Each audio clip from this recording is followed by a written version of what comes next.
Long before the great empires of iron and steam rose from the dust of history, and long before the first stone of the Great Wall was laid across the spine of the mountains, there was simply a flower. It existed in the wild silence of the prehistoric world, a biological entity waiting for its partner. Picture, if you will, a landscape of primal beauty, a vast expanse of fertile mud and waving grasses nestled between the two great rivers, the Tigris and the Euphrates, roughly 5,000 years ago. This is the cradle of civilization, the Fertile Crescent, where the chaotic wanderings of humanity began to settle into the rhythmic patterns of agriculture and city building. Here, under the baking intensity of the Mesopotamian sun, where the heat radiates off the clay in shimmering waves, a delicate bulb sways in the warm, dry breeze. It is a botanical marvel, an organism of deceptive fragility. It stands on a slender, hairy stalk, rising from a rosette of blue-green leaves that hug the earth. At its apex sits a bud, nodding downward as if in prayer or slumber. When it opens, it reveals petals of stunning vibrancy, sometimes a pale, ghostly white, sometimes a deep, bruising purple, or a crimson as rich as fresh blood. In the center of this crown lies the seed pod, a spherical capsule crowned with a star-shaped stigma. It is the Papaver somniferum, the sleep-bringing poppy. To the botanist, it is a specimen of the family Papaveraceae. To the historian, it is a hinge upon which the door of fate swings. But, to the ancient Sumerians, who first cultivated this strange and beautiful bloom in the lower alluvial plains of Mesopotamia, it was known by a name that echoes across the millennia with a haunting, tragic innocence: Hulgil, the joy plant. To understand the flower, one must first understand the world that embraced it. Imagine the life of a Sumerian in the 4th millennium B.C. The world was a place of terrified awe, a landscape governed by fickle gods and the brutal whims of nature. The rivers that gave life could also rise in catastrophic floods, washing away mud-brick homes and carefully tended fields in a torrent of destruction. The sun was a relentless hammer, beating down on the backs of men and women who labored from dawn until dusk to coax barley and wheat from the salt-heavy soil. Disease was a demon, invisible and malicious, striking without warning. A toothache, a broken bone, the agonizing cramps of dysentery, these were not merely inconveniences, but all-consuming trials that could break the spirit and end a life. There was no anesthesia, no synthetic relief, only the grit of endurance and the desperate prayers offered to the sky. Into this world of hard edges and sharp pains came the poppy. We do not know the name of the first human to discover its secret. Perhaps it was a moment of serendipity, a hungry gatherer tasting the bitter sap and feeling the strange numbness that followed. Perhaps it was an observation of animals, who moved with a slower, heavier gait after grazing on the wild blooms. However it happened, the knowledge was codified, passed down from lip to ear, and eventually etched into the wet clay of the first tablets. The Sumerians, the inventors of writing, the architects of the ziggurats, the people who first divided the hour into 60 minutes, were also the first pharmacologists of the soul. They took this wild weed and domesticated it, giving it a place of honor alongside the life-sustaining grains. Imagine the hands of a Neolithic farmer, skin weathered like old leather, moving through the fields in the cool air of the early morning. The sun is just beginning to bleed over the horizon, casting long, violet shadows across the flatlands. The air smells of river water, dry dust, and the faint, earthy musk of the crops. The farmer approaches the poppy not with a scythe, but with a delicate tool, perhaps a shard of obsidian, sharp as glass, or a small knife of hammered copper. The petals have already fallen away, leaving the naked, blue-green capsule exposed to the air. The pod is swollen, ripe with the potent alchemy brewing within its cellular walls. With the precision of a surgeon, the farmer gently scores the skin of the seed pod. It is a delicate operation. Cut too deep, and the precious fluid flows inward and is lost to the seeds. Cut too shallow, and the yield is poor. The incision must be perfect. As the blade breaks the surface, the plant weeps. A milky, opaque latex bleeds from the wound, rising in small, white droplets, like pearls of sweat on the skin of the fruit. In the quiet of the morning, one can almost hear the faint biological sigh of the plant releasing its treasure. The farmer does not harvest it immediately. He steps back, leaving the milk to interact with the air. Over the course of the day, under the watchful eye of the sun god Utu, a chemical transformation occurs. The white milk oxidizes, turning first a rusty red, and then a deep, gummy brown. It thickens, becoming sticky and resinous. This is the raw opium, the tears of the poppy. When the farmer returns in the twilight, the heat of the day having surrendered to the creeping cold of the desert night, he scrapes this dark gum from the pod with a dull blade. It is a modest harvest, a small ball of resin from a field of flowers, but its value is incalculable. In the palm of his hand, he holds a substance that can suspend time, silence, pain, and open the gates to a world of dreams. This dark resin was not yet the scourge of nations. It was not yet the fuel for wars, nor the commodity that would drain the silver treasuries of empires. In these early days of human history, the poppy was a sacred gift from the earth, a hand of God extended to suffering humanity. It was processed simply, often dissolved in wine or rolled into small pills mixed with honey, to mask its intense bitterness. It was the ultimate medicine, in a world where medicine was indistinguishable from magic. Picture the interior of a Sumerian dwelling. A small room with thick mud walls that keep out the heat. An elder lies on a reed mat, their body racked with the coughing sickness or the grinding agony of worn-out joints. The family watches in helpless sorrow, their own anxiety filling the small space. Then, the healer arrives in Azu, a physician priest who carries the knowledge of herbs and stars. He brings with him the whole gill. A small piece of the dark gum is administered. The effect is miraculous. Within minutes, the coughing ceases. The lines of pain etched into the elder's face soften and disappear. The breathing slows, becoming deep and rhythmic. The tension in the room dissipates, replaced by a heavy, sacred silence. The poppy has done what no prayer and no offering could do. It has negotiated a truce with the body's suffering. To the observers, this was not merely a chemical reaction. It was a spiritual intervention. The plant had the power to separate the soul from the immediate torment of the flesh, allowing the spirit to drift into a realm of cool, velvet darkness. It was a mercy, a profound kindness bestowed by the earth itself. The Sumerians revered the plant for this power. In their art and their iconography, the poppy capsule appears as a symbol of health, fertility, and the mysteries of the cycle of life and death. The goddess Nidaba, the patron deity of writing and grain, was often associated with the abundance of the harvest, an abundance that included the joy plant. They saw no contradiction in its nature. They did not speak of addiction in the modern sense, though they surely knew of the plant's ability to seduce. They spoke instead of its gravity, its ability to pull a man toward sleep.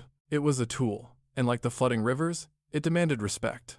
To use it was to commune with the invisible gods of dream and slumber, to step halfway into the netherworld while still tethered to the living. As the centuries drifted by, rolling over the plains like the slow shadows of clouds, the civilization of Sumer began to fade, absorbed by the rising power of Akkad, and later, Babylon. But the secret of the flower did not vanish with the people who named it. It was too valuable, too essential to the human condition.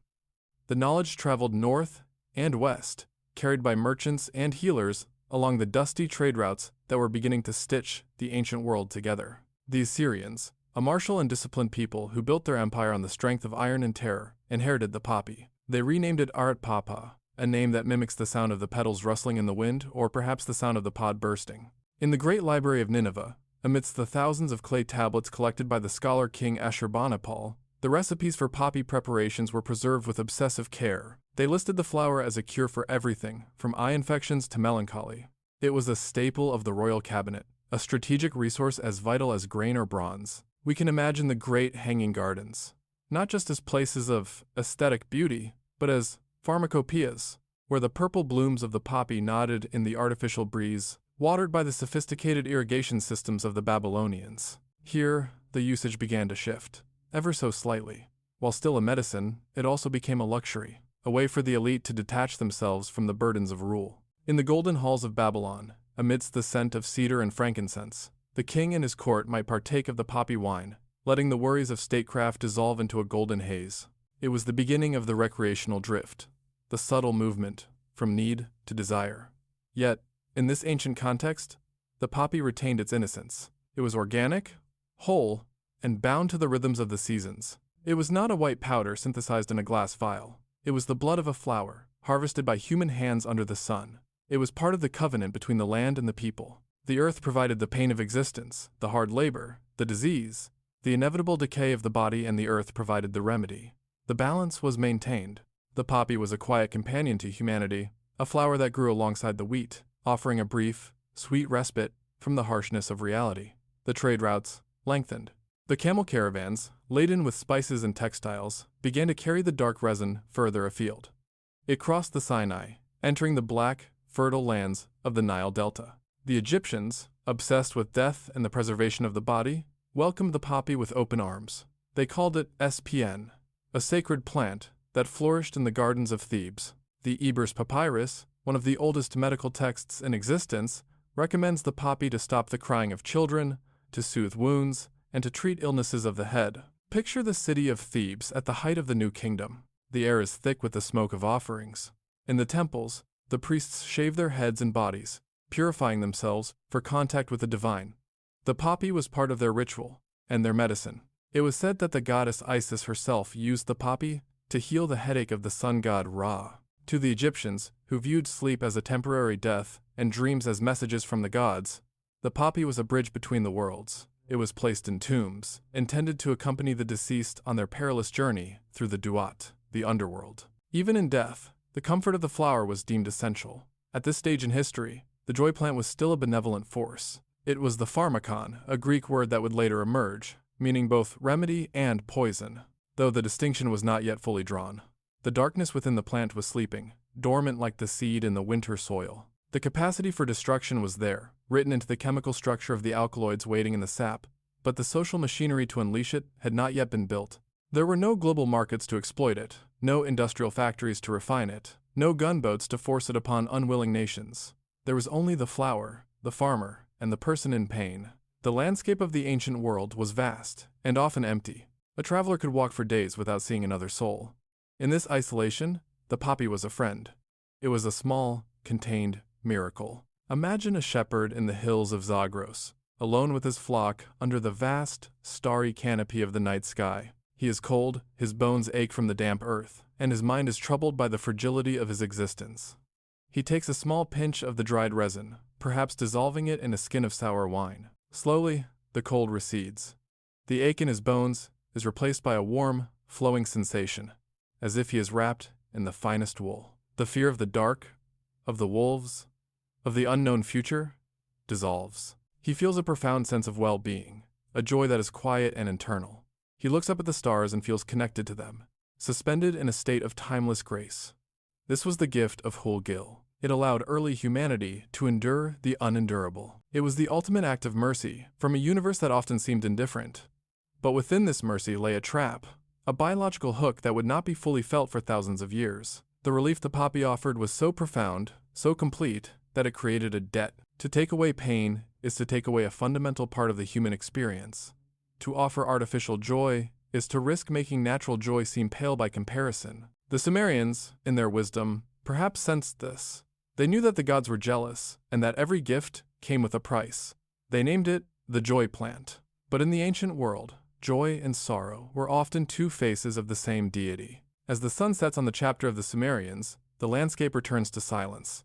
The ziggurats will eventually crumble back into the mud from which they were made. The great cities of Ur and Uruk will be buried under the shifting sands. The clay tablets, with their wedge-shaped inscriptions, will be lost, sleeping in the darkness of the earth for millennia. But the flower will remain. The Papaver somniferum is a survivor. It will scatter its seeds in the wind, moving across borders and epochs. It will find new soil in Persia, in India, in the mountains of Turkey, and eventually in the far-flung corners of a world the Sumerians could never have imagined. It waits in the soil, a ticking clock of biology and chemistry. It waits for the alchemists who will try to distill its spirit. It waits for the traders who will weigh it against silver. It waits for the emperors who will ban it and the poets who will worship it. The joy plant is ready to begin its long, complicated journey through the bloodstream of history. But here, at the beginning, it is innocent. It is just a flower swaying in the breeze between two rivers, a splash of color in the beige mud, holding within its fragile pod the power to bring down empires and the power to take away the pain of the world. The history of opium has begun, not with a bang, but with a quiet, milky tear falling from a wounded pod in the dawn of civilization. As the wheel of history turned, grinding the ancient civilizations of Mesopotamia back into the dust from which they sprang, the secret of the flower did not perish with them. It was carried on the wind, borne across the glittering expanse of the Mediterranean Sea, drifting like the sand through the neck of an hourglass. The journey of the Papaver somniferum was slow, a migration measured not in years, but in centuries, moving with the rhythmic pulse of trade and conquest. From the sun-baked mud of the Tigris-Euphrates Valley, the knowledge of the poppy traveled westward, carried in the holds of Phoenician merchant ships and the saddlebags of wandering healers, until it found a new home in a world of stark, blinding light and deep, cerulean shadows. It took root in the rocky soil of Crete, in the olive groves of the Peloponnese, and eventually in the marble halls of Greece and the sprawling, imperial villas of Rome. Here, under the gaze of Mount Olympus, the flower underwent a transformation. In the east, it had been a practical tool of the Sumerian farmer and the healer. In the west, it became something more ephemeral, something entangled with the divine. It was woven into the very fabric of mythology, its biological reality draped in the silk of legends. The Greeks, with their profound sensitivity to the tragic beauty of the world, looked at the drooping head of the poppy and saw not just a plant, but a symbol of sorrow, sleep, and the eternal cycle of life and death. The story is whispered in the ancient texts, a tale of love and loss that explains the crimson hue of the wild poppy. It was said that the flower sprang from the tears of Aphrodite, the goddess of love, as she mourned the death of her beloved Adonis. Picture the scene, set in the mythical forests of the Levant. Adonis, the youth of supernatural beauty, the mortal lover of a goddess, lies bleeding on the forest floor, his side gored by the tusks of a jealous boar. The life drains from him, soaking into the dark earth. Aphrodite, hearing his cries, rushes to his side, but she is too late. As she weeps over his broken body, her divine tears mix with his mortal blood. Where they fall, the earth brings forth the anemone and the poppy fragile, red blooms that carry within them the memory of a wound. This myth imbued the flower with a profound duality. It was born of pain, yet it offered the cure for pain. It was the child of grief, yet it brought the oblivion of sleep. To the Greeks, who saw the world as a stage for the interplay of divine forces, the poppy was a sacred object. It was associated not only with Aphrodite, but with Demeter, the goddess of the harvest. When Hades, the lord of the underworld, abducted her daughter Persephone, Demeter wandered the earth in a fugue of grief, allowing the crops to wither and the world to plunge into winter. It was said that she consumed the poppy to dull the sharpness of her sorrow, to allow herself to sleep and escape the agony of her loss. In the statuary of the time, Demeter is often depicted holding sheaves of wheat in one hand and poppy capsules in the other, bread for the body and sleep for the soul. This connection to the divine mysteries deepened on the island of Crete, home of the Minoan civilization, the precursor to classical Greece. Archaeologists digging in the ruins of Gazi uncovered a clay statue that speaks across the abyss of time. It is the poppy goddess, a female figure with uplifted arms, crowned with 3 distinct poppy capsules rising from her head. The capsules are scored, the vertical cuts clearly visible in the clay, proving that as early as 1300 BC, the method of extracting the milk was well known in the Aegean. She stands with a serene, trance-like expression, a testament to a cult that used the flower not just for healing, but for religious ecstasy, a way to dissolve the boundaries of the self and merge with the infinite. But as the mists of the Bronze Age cleared, and the sharp, rational light of the classical period illuminated Athens, the poppy moved from the temple to the physician's table. The Greeks were the fathers of Western medicine, the first to attempt to peel away the superstition that surrounded illness, and look at the body as a machine of fluids and humors. Hippocrates, the sage of Kos, studied the plant with a cool, analytical eye. He did not see the tears of a goddess. He saw a potent biological agent. He classified it, described it, and experimented with it. He noted its ability to check the bowels, to stop the coughing of the consumptive, and above all, to induce sleep. In the Agora of Athens, amidst the debates of philosophers and the clamor of politicians, the sellers of drugs, the pharmacopoeia, plied their trade. They sold the juice of the poppy, which they called mecon. It was a substance of immense value in a world without anesthesia. We must pause to imagine the physical reality of the ancient world. It was a world of visceral, unmasked pain. A tooth extraction, a set bone, the lancing of an infection, these were ordeals of screaming agony. Into this theater of suffering, the poppy brought a miraculous silence. The Greeks refined the processing of the plant. They distinguished between the meconium, the extract made from the whole plant, which was weaker and less pure, and the opos, the juice collected drop by drop from the scored capsule. This opos is the linguistic root of the word opium. They understood its power, and they respected its danger. The great botanist Theophrastus wrote of it in his Inquiry into Plants, detailing the method of harvest, waiting for the dew to dry, scratching the skin with a knife, collecting the weeping milk on a seashell, or a specialized iron spoon. It was a labor of patience, a harvest of milligrams. Yet, even as they cataloged its uses, the Greeks were wary of its nature. They recognized that the poppy stood on the threshold between 2 realms. In their mythology, Hypnos and Thanatos were twin brothers, born of the night. They were often depicted together, gentle figures with inverted torches. The poppy belonged to both. A small dose invoked Hypnos, bringing the sweet restoration of rest. A large dose summoned Thanatos, leading the soul down the dark river Styx from which there is no return. This proximity of sleep to death gave the drug a heavy, philosophical weight. To take the poppy was to flirt with the end of things, to step into the shadow of the brother of death. As the torch of civilization passed from the fragmented city-states of Greece to the rising monolith of Rome, the poppy went with it. Rome absorbed the gods, the philosophy, and the medicine of the Greeks, digesting them and repurposing them for the glory of the empire. The Romans were engineers, soldiers, and administrators, and they applied their pragmatic genius to the trade and consumption of opium. Under the Pax Romana, the trade routes were paved with stone and patrolled by legions. The flower could now travel in safety from the fields of Asia Minor to the farthest reaches of Britannia. In the sprawling, marble-clad city of Rome, the capital of the known world, the poppy became a staple of daily life. It was no longer just a sacred herb or a physician's secret. It was a commodity. In the bustling forums, amidst the smell of roasting meat and the shouting of auctioneers, stalls sold small cakes of poppy resin wrapped in leaves or stored in small alabaster jars. It was the aspirin of the ancient world, a cure-all for the myriad ailments that plagued the populace. It was used to treat headaches, asthma, colic in infants, and the flux of the bowels. But it was in the highest echelons of Roman society, in the imperial palaces and the villas of the senatorial class, that the poppy found its most devoted patrons. Here, the story focuses on one man, a figure who embodies the paradox of the drug, the Emperor Marcus Aurelius. He is remembered as the philosopher king, the author of the Meditations, a man of immense discipline who preached the Stoic virtues of endurance and reason. Yet, history whispers a darker truth about his private life, a truth hidden in the bottom of a golden cup. Marcus Aurelius lived a life of immense burden. He spent years on the misty, freezing frontiers of the Danube, leading his legions against the Marcomanni and other Germanic tribes. He was a man of the mind, forced to live in a world of mud and blood. He suffered from chronic chest and stomach pains, and a sleeplessness that haunted his nights. To cope with the crushing weight of the purple robe, he turned to the most famous physician of the age, Galen of Pergamon. Galen was a giant of medical history, a man whose theories would dominate Western medicine for 1500 years. He was also a firm believer in the power of opium. For the emperor, Galen prepared a specific concoction known as theriac. This was not a simple drug. It was a masterpiece of pharmaceutical alchemy, a universal antidote composed of dozens of ingredients. It contained cinnamon, myrrh, saffron, ginger, and, crucially, the flesh of vipers, all bound together in a base of fermented honey and generous amounts of opium. Picture the emperor in his tent near the front lines. The wind howls outside, rattling the canvas. The air is cold and damp. Inside, by the flickering light of an oil lamp, the ruler of the world sits alone. He is tired, his body aching, his mind racing with the logistics of supply lines and the treachery of politics back in Rome. A servant brings a small, ornate jar. Marcus Aurelius takes a spoon of the dark, honey-thick paste, the theriac.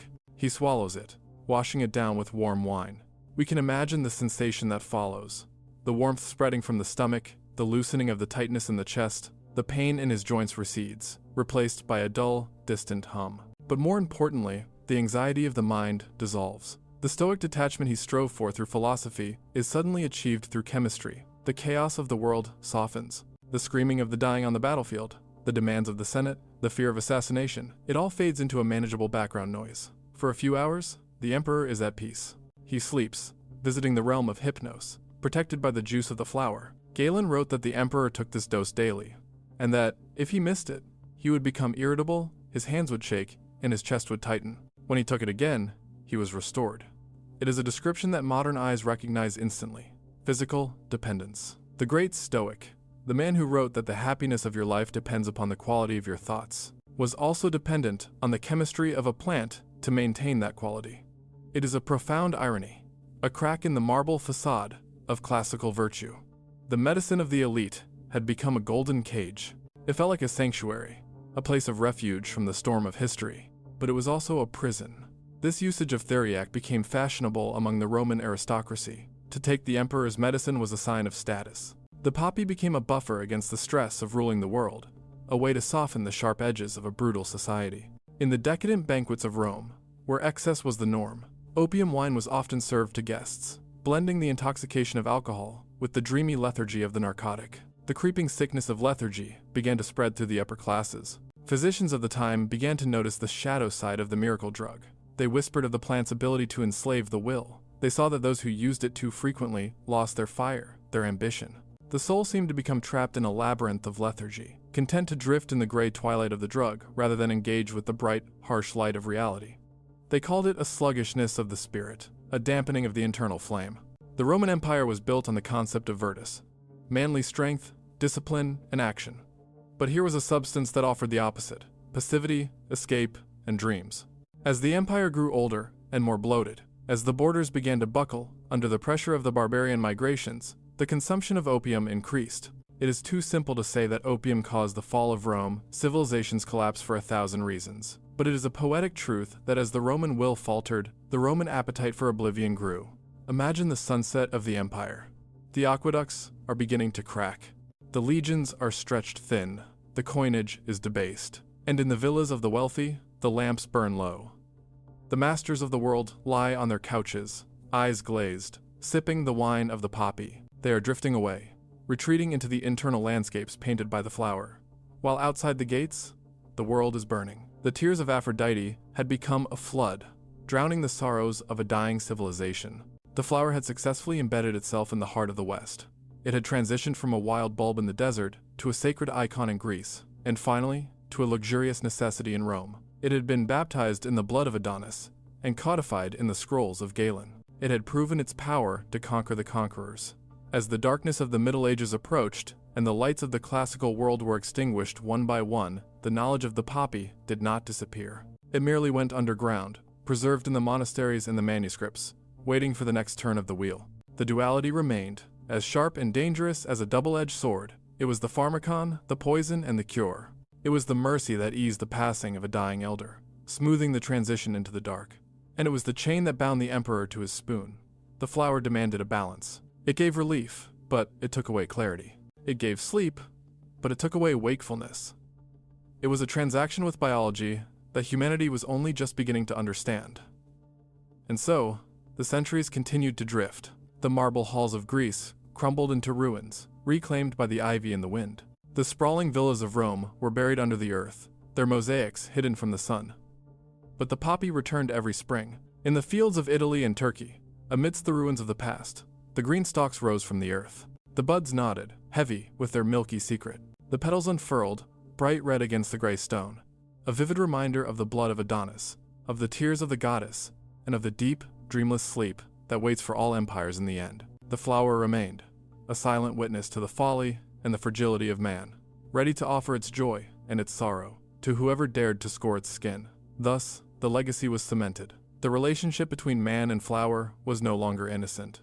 It was a marriage of convenience, complicated by need and desire. The poppy had shown its face beautiful, comforting, and terrifyingly powerful. It had brought down the pain of the ancients, but in doing so, it had planted the seeds of a hunger that would one day bring down nations. The story of the flower was far from over. In fact, the true tragedy was only just beginning. The history of the world is often written in the thunder of collapsing masonry and the desperate cries of battle, in the moments when great civilizations shatter and fall into the abyss of memory. But there is another history, a quieter, subterranean current that flows beneath the rise and fall of kings. It is the history of trade, of ideas, and of the silent, persistent migration of seeds. As the great marble edifice of the Roman Empire began to fracture, its legions retreating and its aqueducts running dry, the center of gravity in the known world shifted. The light of knowledge, which had burned so brightly in the forums of the West, flickered and dimmed, only to be rekindled with a fierce, geometric brilliance in the East. The custodianship of the poppy, that strange and potent flower of Sumer, passed from the hands of the fading Caesars to a new set of masters, the Arab traders, the alchemists, and the merchant princes of the Islamic Golden Age. The story now moves not with the rhythmic marching of iron-shod boots, but with the soft, muffled padding of camel hooves on the shifting sands of the Silk Road.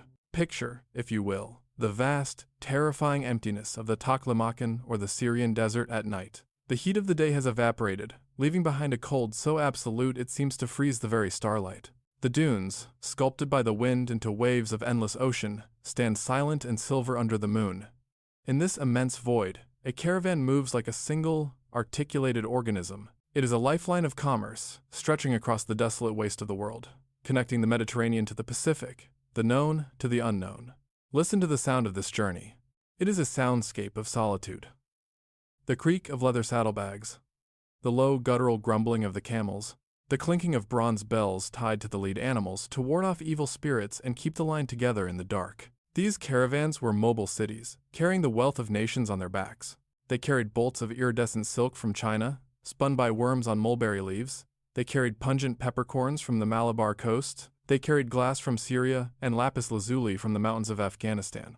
But nestled deep within these bundles, hidden in small, unassuming jars of alabaster or glazed pottery, was a cargo more precious than gold and more dangerous than gunpowder: the dark, resinous tears of the poppy. To the Arab traders who guided these beasts through the sandstorms, this substance was known as afion. The word itself feels heavy on the tongue, a linguistic artifact derived from the Greek opos, but softened and darkened by the dialects of the desert.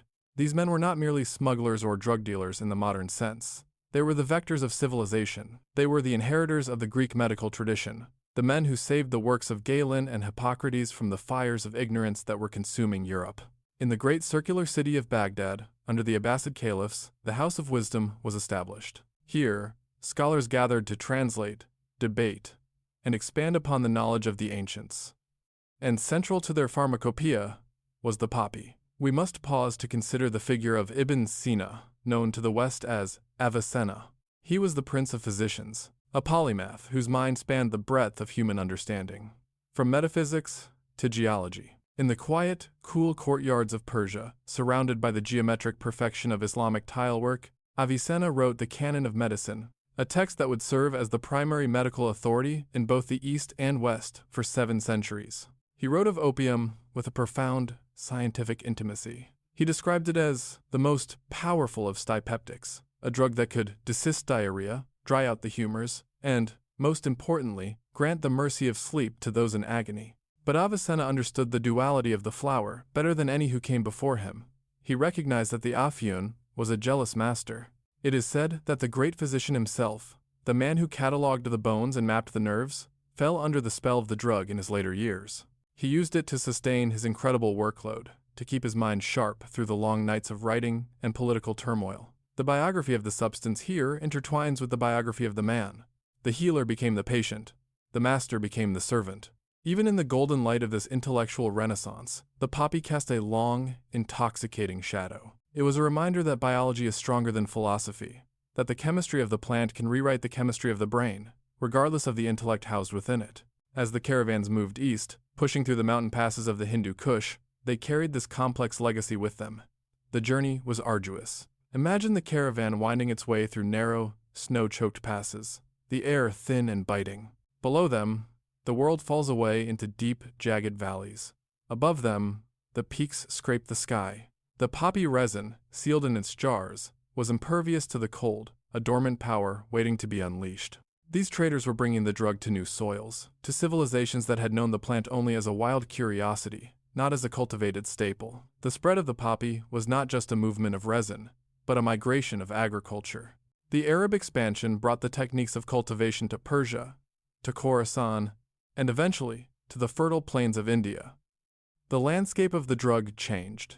It moved from the dry, clay soils of Mesopotamia to the lush, humid river valleys of the Ganges. Here, under the intense, wet heat of the Indian subcontinent, the poppy found a second home, a place where it would flourish with a terrifying abundance.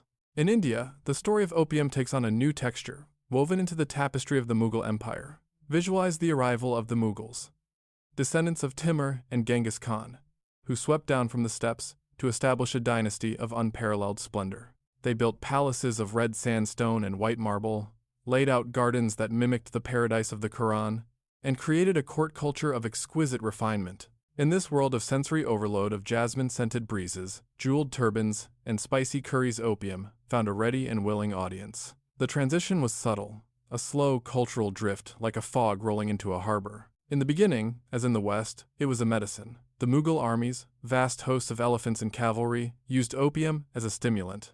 A small pill, taken before a march or a battle, could deaden the sensation of fatigue, silence the rumble of an empty stomach, and steel the nerves against the fear of death. It was a soldier's ration, a tool of endurance.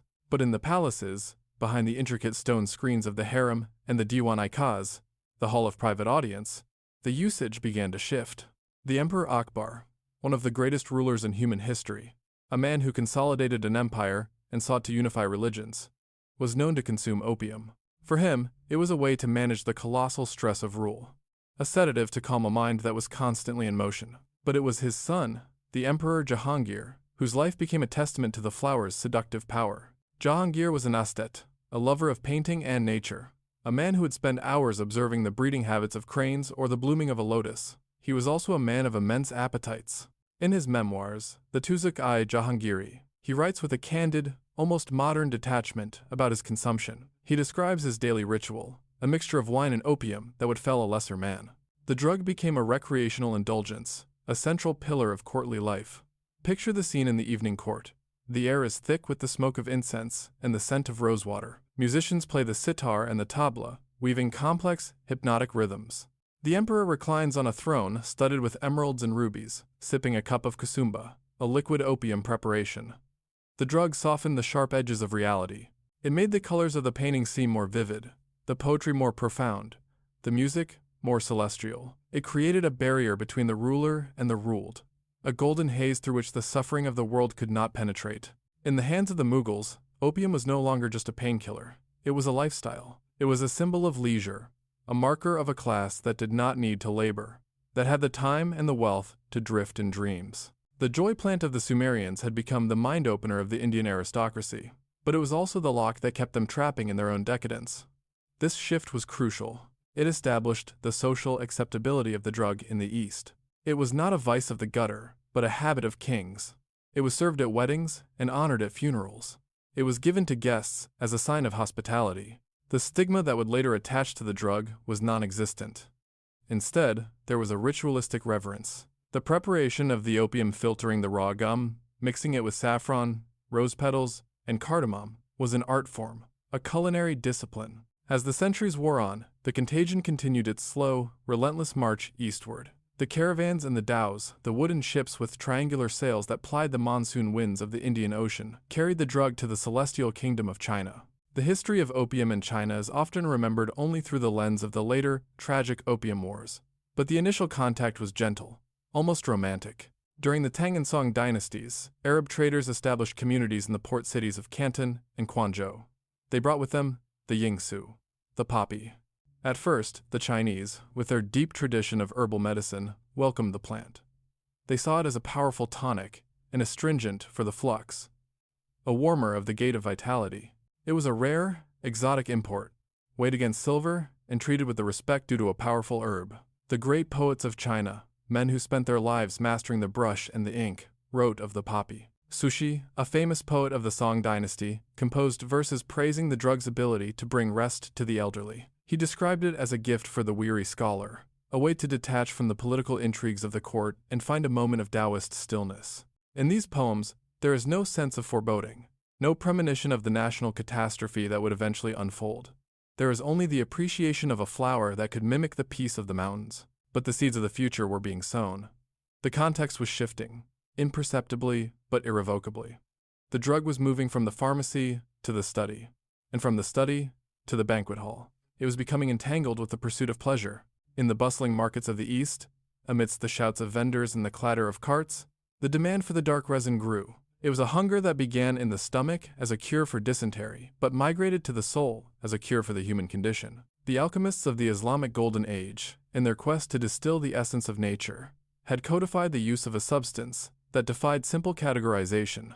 They had passed it to the merchants, who saw in it a commodity of high value and low volume, the perfect trade good for the long, dangerous journeys across the spine of Asia. And the merchants had passed it to the courtiers and the poets, who saw in it a way to touch the sublime. Visualize the global map of the Middle Ages. It is a tapestry of darkness and light, of isolated villages and sprawling empires. And threading through it all, like a dark, viscous vein, is the trade in opium. It is moving constantly, crossing mountain ranges that scrape the stratosphere, traversing deserts that can kill a man in a day, sailing across oceans that swallow ships whole. It is a passenger on history's great conveyance. The camel caravans, with their swaying gait and their stoic endurance, were the unwitting agents of a future crisis. They carried the spices that would flavor the food of Europe, the silk that would clothe the bishops of Rome, and the opium that would eventually enslave millions. At this stage, the flower was still relatively benign. It was a tiger cub, beautiful and sleepy, resting in the lap of civilization. Its claws were sheathed. It was stroked and petted by emperors and sages. But it was growing. As the Silk Road began to decline, replaced by the great maritime routes of the European explorers, the poppy was already firmly rooted in the soil of India and the culture of China. The fog was thickening. The transition from the whole gill of the Sumerians to the afune of the Arabs was complete. The plant had shed its prehistoric innocence. It had become a cosmopolitan traveler, a sophisticated companion to the wealthy, and a trusted doctor to the poor. But in the silence of the poppy fields, under the white moonlight of the Bengal plains or the Turkish steppes, the chemistry remained unchanged. The alkaloids waited in the sap, patient and eternal. They did not care about the rise of Islam or the fall of Rome. They did not care about the poetry of Sushi or the theology of Avicenna. They existed to bind to the receptors of the brain, to flood the system with the mimicry of divine love, and to demand, in return, the surrender of the will. The stage was now set. The actors were in place. The flower had conquered the old world, establishing its dominion from the Mediterranean to the Pacific. It was waiting for the next act, for the arrival of the ships with white sails and iron cannons, for the industrialization of vice. The camel caravans faded into the horizon, their bells ringing softly in the distance, leaving behind a world that had tasted the forbidden fruit and found it sweet. The hunger had been awakened. And as the sun set on the era of the caravan, the long, dark night of the addiction was just beginning to fall. This was the era of the slow drift, the calm before the storm. It was a time when the poppy was still a guest in the house of humanity, not yet its master. But the guest was settling in, unpacking its bags, and making itself comfortable in the deepest, most vulnerable chambers of the human heart. The flower that brought down two empires was simply biding its time, waiting for the moment when the desire for escape would outweigh the desire for life. And across the vast, starlit expanse of the east, the smoke began to curl, a thin, gray ribbon rising towards the heavens, a signal fire for the tragedies to come. The narrative of the world is often shaped by the winds. For millennia, the monsoons of the Indian Ocean and the typhoons of the Pacific dictated the rhythm of human connection, deciding who would trade, who would conquer, and who would remain isolated in the silence of their own borders. We now find ourselves adrift in the volatile, transforming atmosphere of the 17th century, a moment when the map of the world was being redrawn by the keels of wooden ships. The ancient isolation of the hemispheres had been shattered, the Atlantic had been crossed, the Pacific navigated, and the globe encircled. It was an age of biological collision, a time when the flora of the New World crashed into the ancient traditions of the Old. And in the humid, bustling port cities of Southeast Asia, in the crowded harbors of Java, the spice-scented docks of Malacca, and the colonial outposts of Formosa, a new habit was taking root, a dark seed, germinating in the fertile soil of global commerce. The air in these southern seas hangs heavy, thick with moisture and the scent of clove, decay, and salt. Here, amidst the clamor of Dutch merchants, Chinese diaspora traders, and local laborers, a chemical marriage was being consummated that would alter the course of human history. The joy plant of the Sumerians, the Papaver somniferum, had traveled a long road from the clay banks of the Euphrates. It had been eaten as a paste by the Greeks, drunk as a wine by the Persians, and swallowed as a pill by the Mughals. For thousands of years, the relationship between humanity and the poppy had been metabolic, digestive, and slow. The drug entered the stomach, passed through the liver, and drifted gently into the bloodstream, a slow rising tide of relief. But the 17th century brought a stranger to these shores, a plant from the far side of the world that would teach the poppy a new and terrifying language. That stranger was tobacco. Brought from the Americas by the Spanish galleons and the Portuguese carracks, the golden wheat of the New World had swept across the globe with viral speed. It was pungent, stimulating, and social. It conquered the courts of Europe and the tea houses of Japan. When it arrived in the Spanish colony of the Philippines and the Dutch trading hubs of Indonesia, it encountered the ancient supply of opium flowing down from India. In the humid, fever-ridden climate of the tropics, where dysentery and malaria were constant companions, men sought relief with a desperate ingenuity. They began to experiment. They took the raw, sticky gum of the poppy and dissolved it, mixing it with the shredded leaves of tobacco. They called this mixture Madak. This was not merely a culinary innovation. It was a pharmacological revolution. It was the moment the key finally found the lock. When this mixture was packed into a pipe and set aflame, the chemistry of the drug changed fundamental states. It transitioned from a solid to a vapor. The smoker inhaled, drawing the gray, acrid ghost of the flower deep into the delicate, vascular latticework of the lungs. The barrier of digestion was bypassed. The drug did not need to wait for the slow churning of the stomach. It rode the oxygen directly to the heart and was pumped instantly, violently, into the brain. The result was a sensation of terrifying speed and intensity. Where the eater of opium felt a slow, creeping warmth, the smoker of madak felt a rush, a sudden detachment from the gravitational pull of the earth. It was a euphoric blow, a wave of chemical bliss that arrived within seconds of the exhale. But this efficiency came with a heavy price. Because the high was faster, it was also shorter. The slow tide of the Eden poppy could sustain a man for a day. The vapor of the smoked poppy dissipated in an hour. This created a cycle of repetition, a ritualistic need to return to the pipe again and again. The age of eating the poppy was ending, fading into the folklore of medicine.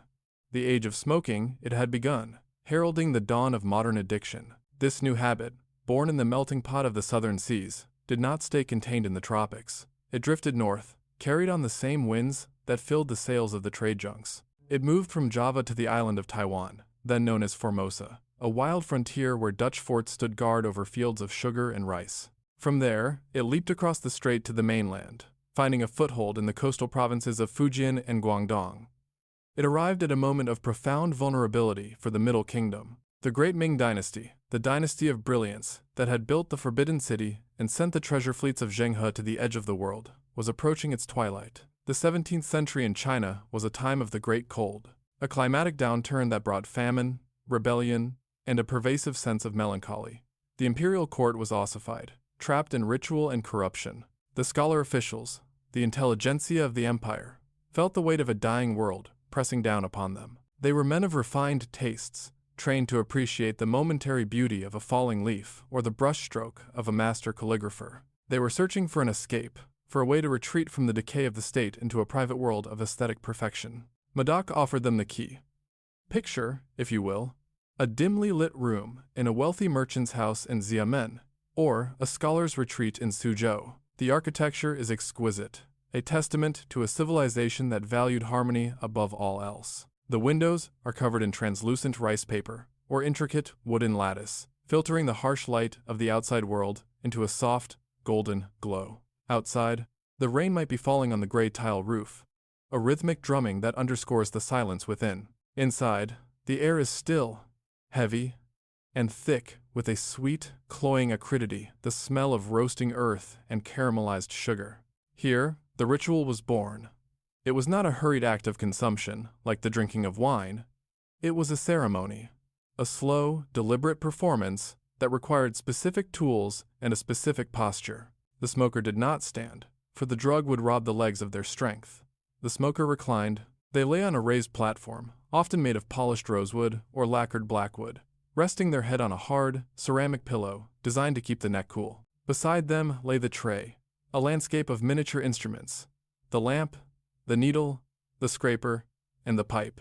The pipe itself was a work of art, a symbol of the transition from the rough bamboo of the coolie to the ivory and jade of the mandarin. It was long, often a yard or more, with a small, enclosed bowl at the end. The smoker would take a small pinch of the madak, the mixture of tobacco and opium paste, and roll it into a pellet. This pellet was placed on the needle and held over the flame of the oil lamp. It would hiss and bubble, expanding and contracting like a living thing. At the precise moment of vaporization, the smoker would lower the pellet into the pipe's bowl and inhale deeply. The sound of that inhalation, a bubbling, wheezing draft, became the soundtrack of the era. As the smoke filled the lungs, the room would seem to expand. The worries of the crumbling empire, the unpaid taxes, the encroaching Manchu armies from the north, the philosophical stagnation, all of it would dissolve. The smoker entered a flowery state, a realm of lucid dreaming where the mind was free to wander through palaces of memory and imagination. It was a seduction of the highest order. The drug did not offer the drunken chaos of alcohol. It offered a crystalline stillness, a solitude that felt like wisdom. But it was a thief. It was a thief of time, stealing hours, then days, then years, from the lives of the idle.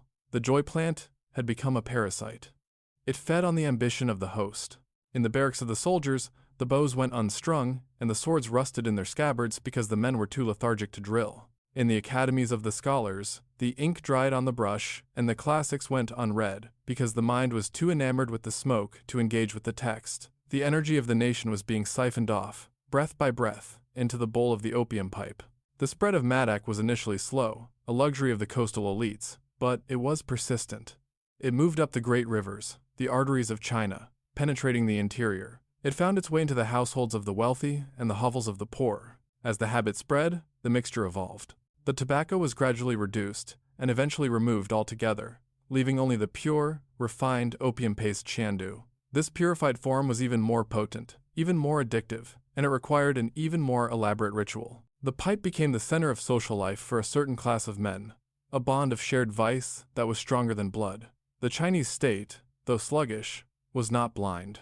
The emperors, residing deep within the nested walls of the palace, began to sense a disturbance in the social order. The Confucian system was built on the foundation of filial piety and duty to the family, to the ancestors, and to the state. The smoker of opium served no one but the pipe. He neglected his parents, squandered his inheritance, and failed in his duties. The drug was an agent of chaos, a solvent dissolving the glue that held society together. The first edicts against the trade were issued as the Ming Dynasty collapsed, and the Qing Dynasty rose to take its place. The Yongzheng Emperor, a stern and efficient ruler who sought to tighten the administration of the empire, looked at the rising tide of smoke with alarm. In 1729, he issued the first imperial prohibition against the sale and operation of opium dens. It was a decree written in the vermilion ink of the dragon throne, a command from the Son of Heaven that was intended to carry the weight of divine law. But the smoke was elusive.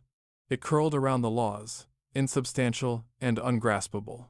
The edict banned the sale, but it did not ban the importation, and it did not ban the consumption. It was a law with a fatal loophole, born of a misunderstanding of the nature of the problem. Moreover, the bureaucracy that was tasked with enforcing the law was the very same bureaucracy that was falling under the spell of the pipe. The local magistrates, far from the eyes of Beijing, found that the opium trade was a river of silver. A bribe paid by a smuggler was worth more than a year's salary.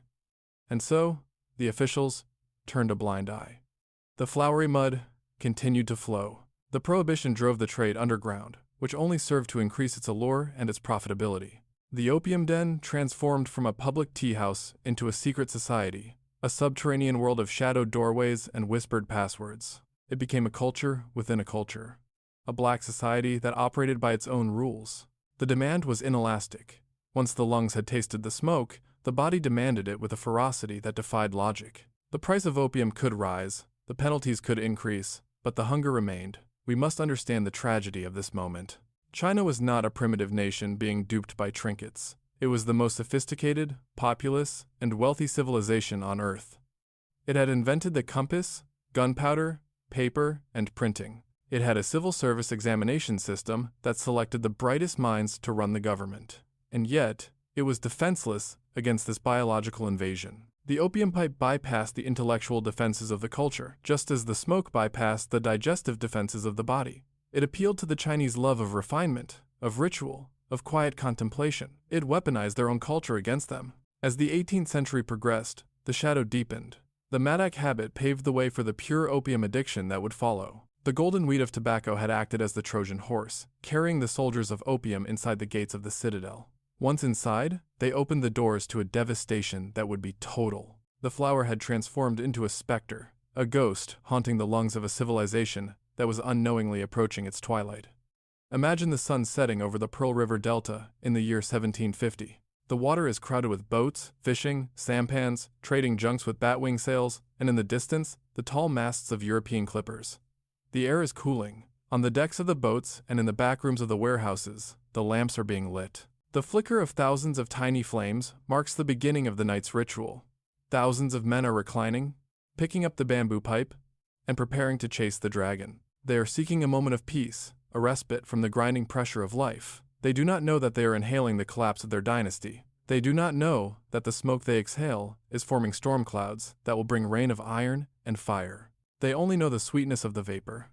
They only know the way the light softens and the pain fades. They are the pioneers of a new age of chemical dependency, the first casualties in a war that has not yet been declared. The joy plant, once a gift of the earth, has become a commodity of the underworld. The tears of Aphrodite have dried up, replaced by the resinous, black mud of commerce. And in the silence of the opium den, broken only by the bubbling of the pipe and the soft exhalations of the dreamers, the modern world is being born not in a flash of light, but in a haze of blue-gray smoke. The transition is complete. The plant has learned to fly. It has left the soil and entered the air. It has merged with the breath of humanity, becoming as essential as oxygen to those it has claimed. The trap is sprung. The ancient balance is broken. And as the smoke drifts out of the lattice windows and dissolves into the night sky of the southern seas, it carries with it the fate of millions, rising like an offering to indifferent gods, signaling the end of one epoch and the violent, intoxicated beginning of another. To understand the tragedy that follows, the monumental collision of civilizations that would rewrite the map of the modern world, we must turn our gaze away from the smoking parlors of the Orient and the sun-drenched poppy fields of India. We must travel westward, across the heaving gray expanse of the Atlantic and the Indian Oceans, to a small, rain-soaked island at the edge of Europe. We must descend into the fog. Picture, if you will, the city of London in the mid-18th century. It is a labyrinth of brick and cobblestone, a sprawling, chaotic hive of humanity shrouded in a perpetual blanket of coal, smoke, and river mist. This is the heart of the British Empire, the engine room of the Industrial Revolution, where the clatter of looms and the pounding of steam hammers are beginning to replace the rhythms of the natural world. Walk with me down to the docks of the East End, to the Pool of London. The air here is thick and pungent, a complex olfactory tapestry woven from the smell of tar, rotting wood, brackish water, and the sweat of thousands of stevedores.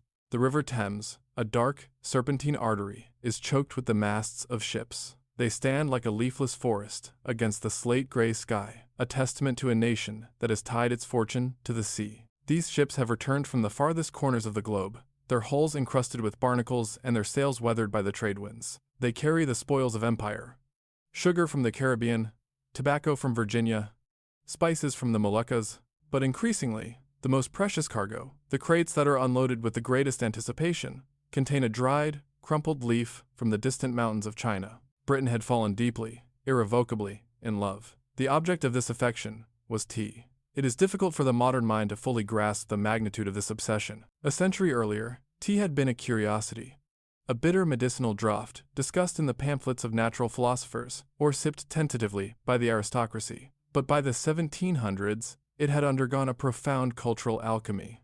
It had transformed from an exotic novelty into a national necessity.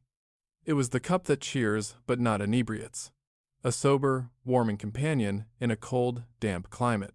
The introduction of tea, and its constant partner, sugar, had revolutionized the British palate and the British day. Listen to the soundscape of the Georgian era. Beneath the rumble of carriage wheels and the cries of street hawkers, there is a new, delicate percussion, the clinking of porcelain. In the gilded drawing rooms of Mayfair, duchesses in silk gowns preside over the tea table, pouring the amber liquid from silver teapots into cups of bone china, so fine they are almost translucent. In the bustling coffee houses of the city, merchants and stock jobbers strike deals over bowls of bohea and hyson. And in the humble, thatched cottages of the countryside, the laborer and his wife find comfort in a warm, weak brew after a day of toil in the fields. Tea had become the great leveler, the shared ritual that bound the king to the coal miner. It was the rhythm of the afternoon, the solace of the morning, the fuel of the writer and the gossip. But this national love affair had a dark economic underbelly. The Camellia sinensis, the tea bush, did not grow in the soggy soil of England. It was the jealously guarded secret of the Middle Kingdom. China was the sole source, the monopolist of the leaf. To feed the insatiable thirst of the British population, which was consuming millions of pounds of tea annually, the ships of the British East India Company had to make the perilous voyage to Canton, the only port in China open to foreign devils. Here, the British encountered a wall, not the great wall of stone and mortar that snaked across the northern frontier, but a wall of economic indifference. The Qing Dynasty, then, at the height of its power and splendor, under the long reign of the Qianlong Emperor, looked upon the Western traders with a mixture of amusement and disdain. China regarded itself as the Zhongguo, the Central Kingdom, the civilized center of the world surrounded by barbarians. Its economy was vast, sophisticated, and largely self-sufficient. Its artisans produced the finest silks, the most exquisite porcelains, and the most fragrant teas. When the British merchants arrived, their ships laden with the products of the early Industrial Revolution, woolen broadcloths, scientific instruments, intricate clocks, and Wedgwood pottery, they found, to their horror, that the Chinese had no interest in them. The woolen cloths were too heavy for the humid heat of the south. The clocks were seen as amusing toys rather than essential tools. The British were trying to sell ice to a glacier. The Emperor Qianlong, in a famous edict sent to King George III, stated the situation with a devastating, regal clarity. Our celestial empire possesses all things in prolific abundance, and lacks no product within its borders. There was therefore no need to import the manufactures of outside barbarians in exchange for our own produce. It was a rejection that struck at the very heart of the British mercantile soul. But the Chinese merchants of the Kohong, the guild authorized to trade with foreigners, were willing to sell their tea. They would fill the holds of the East Indiamen with the precious leaf, chest after chest, until the waterline sank low. But they demanded payment in the one commodity that is universal, the one substance that speaks all languages, silver. Specifically, they wanted Spanish silver dollars, the famous pieces of 8, mined from the great veins of Potosi in the Americas. This was the only currency the Chinese tax collectors accepted, and thus, it was the only currency the Chinese merchants would take. And so, the silver deficit began. Visualize the flow of wealth as a physical current. A river of silver was flowing out of the British treasury, flowing out of the pockets of the consumers, loaded onto ships, and sailing away to China, never to return. The balance of trade was catastrophically tipped. Britain was buying everything and selling nothing. The tea duty was a massive source of revenue for the British government, funding the navy and the state, but the purchase of the tea was draining the nation's lifeblood. The vaults of the Bank of England were echoing with an alarming emptiness. The experts warned that if the hemorrhage of bullion continued, the pound sterling would collapse, and with it, the empire itself. Desperation breeds innovation, and often, it breeds immorality. The directors of the British East India Company, sitting in their headquarters on Leadenhall Street in London, stared at their ledgers with growing anxiety. The columns of red ink were lengthening. They needed a product that the Chinese wanted. They needed a commodity that could replace silver, something that could be traded for tea. They searched the map, tracing the lines of latitude and longitude, until their fingers came to rest on the Indian subcontinent. The Honorable East India Company was no ordinary trading firm. It was a monstrous hybrid of corporation and state, a company of merchants of London trading into the East Indies that had its own army, its own navy, and its own foreign policy. By the mid-18th century, following the Battle of Plassey in 1757, the company had effectively become the ruler of Bengal, the richest province in India. They had defeated the Nawab, secured the Diwani, the right to collect revenues, and found themselves masters of millions of acres of fertile, sun-drenched land. It was here, in the hot, humid plains of Bihar and Benares, along the banks of the sacred Ganges River, that they found the solution to their economic woes. They found the poppy. The cultivation of opium in India was ancient, dating back to the arrival of the Arab traders centuries before. It had been a small-scale, cottage industry, controlled by the Mughals, used for medicine and courtly indulgence. But the British East India Company brought to the poppy the same cold, ruthless efficiency they brought to the textile mills of Manchester. They saw in the flower not a medicine, nor a sacrament, but a potential currency. They realized that while the Chinese emperor had banned the smoking of opium, the Chinese people were beginning to develop a taste for it. The habit of matic was fading, replaced by the smoking of pure opium, and the demand was rising in the shadows. The company hatched a plan of breathtaking cynicism. It was a cold, calculated economic strategy, a piece of geopolitical engineering designed to balance the books at any cost. If the Chinese would not buy British cloth, they would be made to buy Indian opium. The transformation of Bengal began. The company established a strict monopoly over the production of opium. Picture the landscape changing. The fields of grain and vegetables, which had fed the local population for generations, were plowed under. In their place, the sea of green poppy stalks began to rise. The British agents, known as residencies, established a system of advances. They forced the Indian peasants, the ryots, to accept payment in advance for a crop of opium. Once the money was taken, the trap was sprung. The farmer was bound by contract to deliver the opium to the company at a fixed, artificially low price. If the crop failed due to drought or storm, the farmer remained in debt, a debt that would be passed down to his sons. The joy plant was stripped of its poetry. It was industrialized.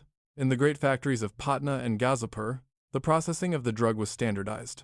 Describe the scene inside one of these factories. It is a temple of mass production. The air is heavy with the sickeningly sweet fumes of evaporating opium.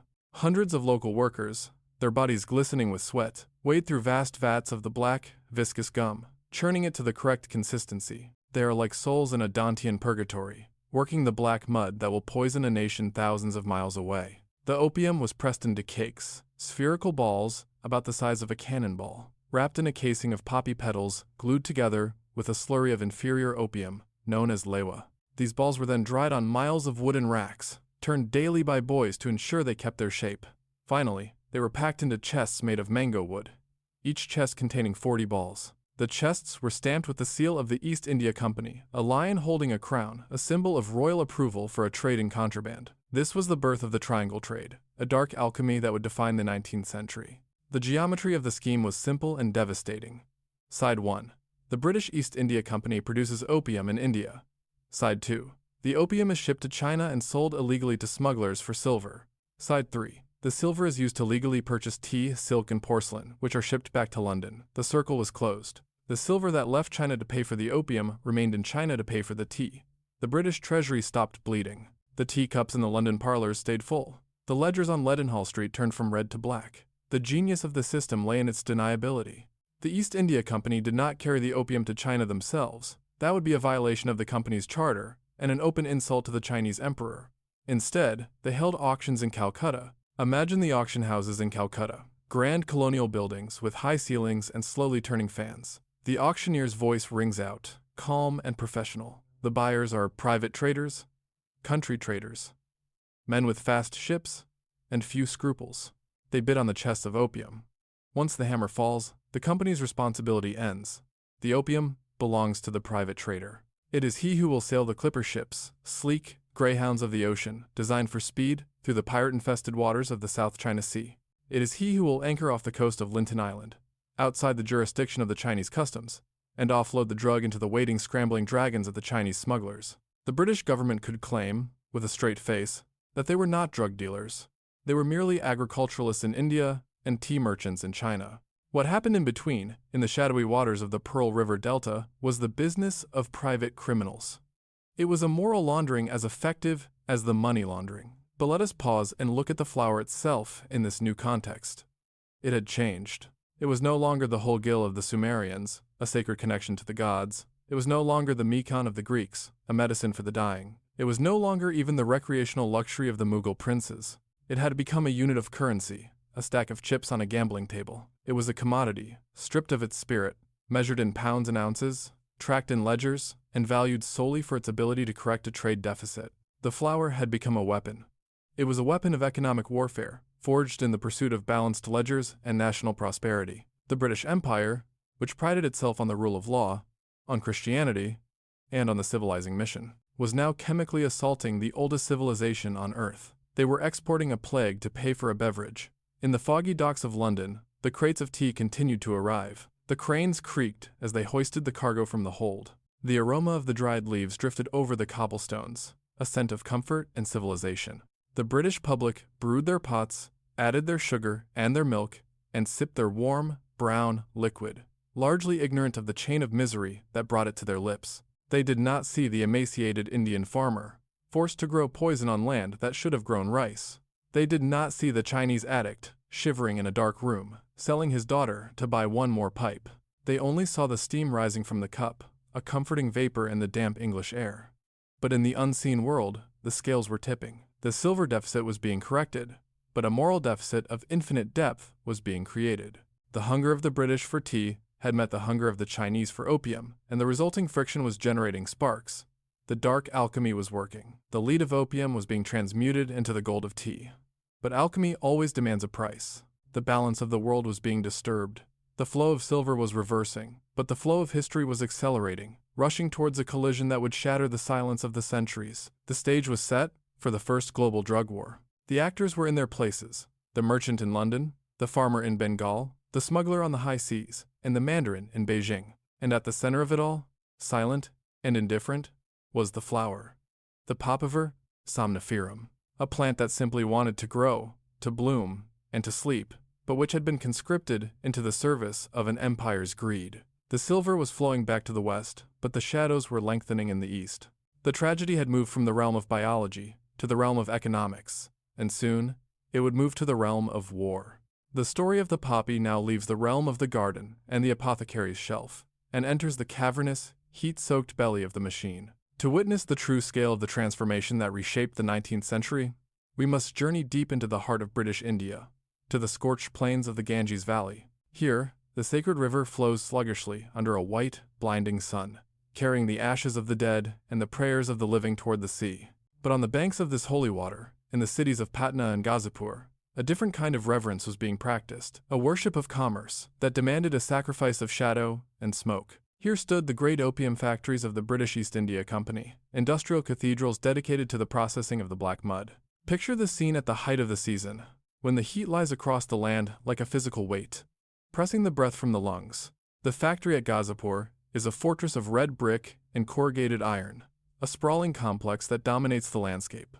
Approaching it, the senses are assaulted long before the eyes can fully comprehend the scale of the operation. The air is thick, heavy with a scent that is at once sweet, nauseating, and deeply soporific, the smell of raw opium fermenting in the heat. It is an aroma that clings to the skin, to the clothes, and to the back of the throat, a constant reminder of the potent chemistry being harnessed within. Inside the warehouse, the light is dim, filtered through high, dusty windows that turn the sunbeams into shafts of gold cutting through the gloom. The noise is a low, constant hum of human labor. Here, the joy plant of the Sumerians has been stripped of its poetry and reduced to a raw industrial material. The delicate petals are gone, the green pods are gone.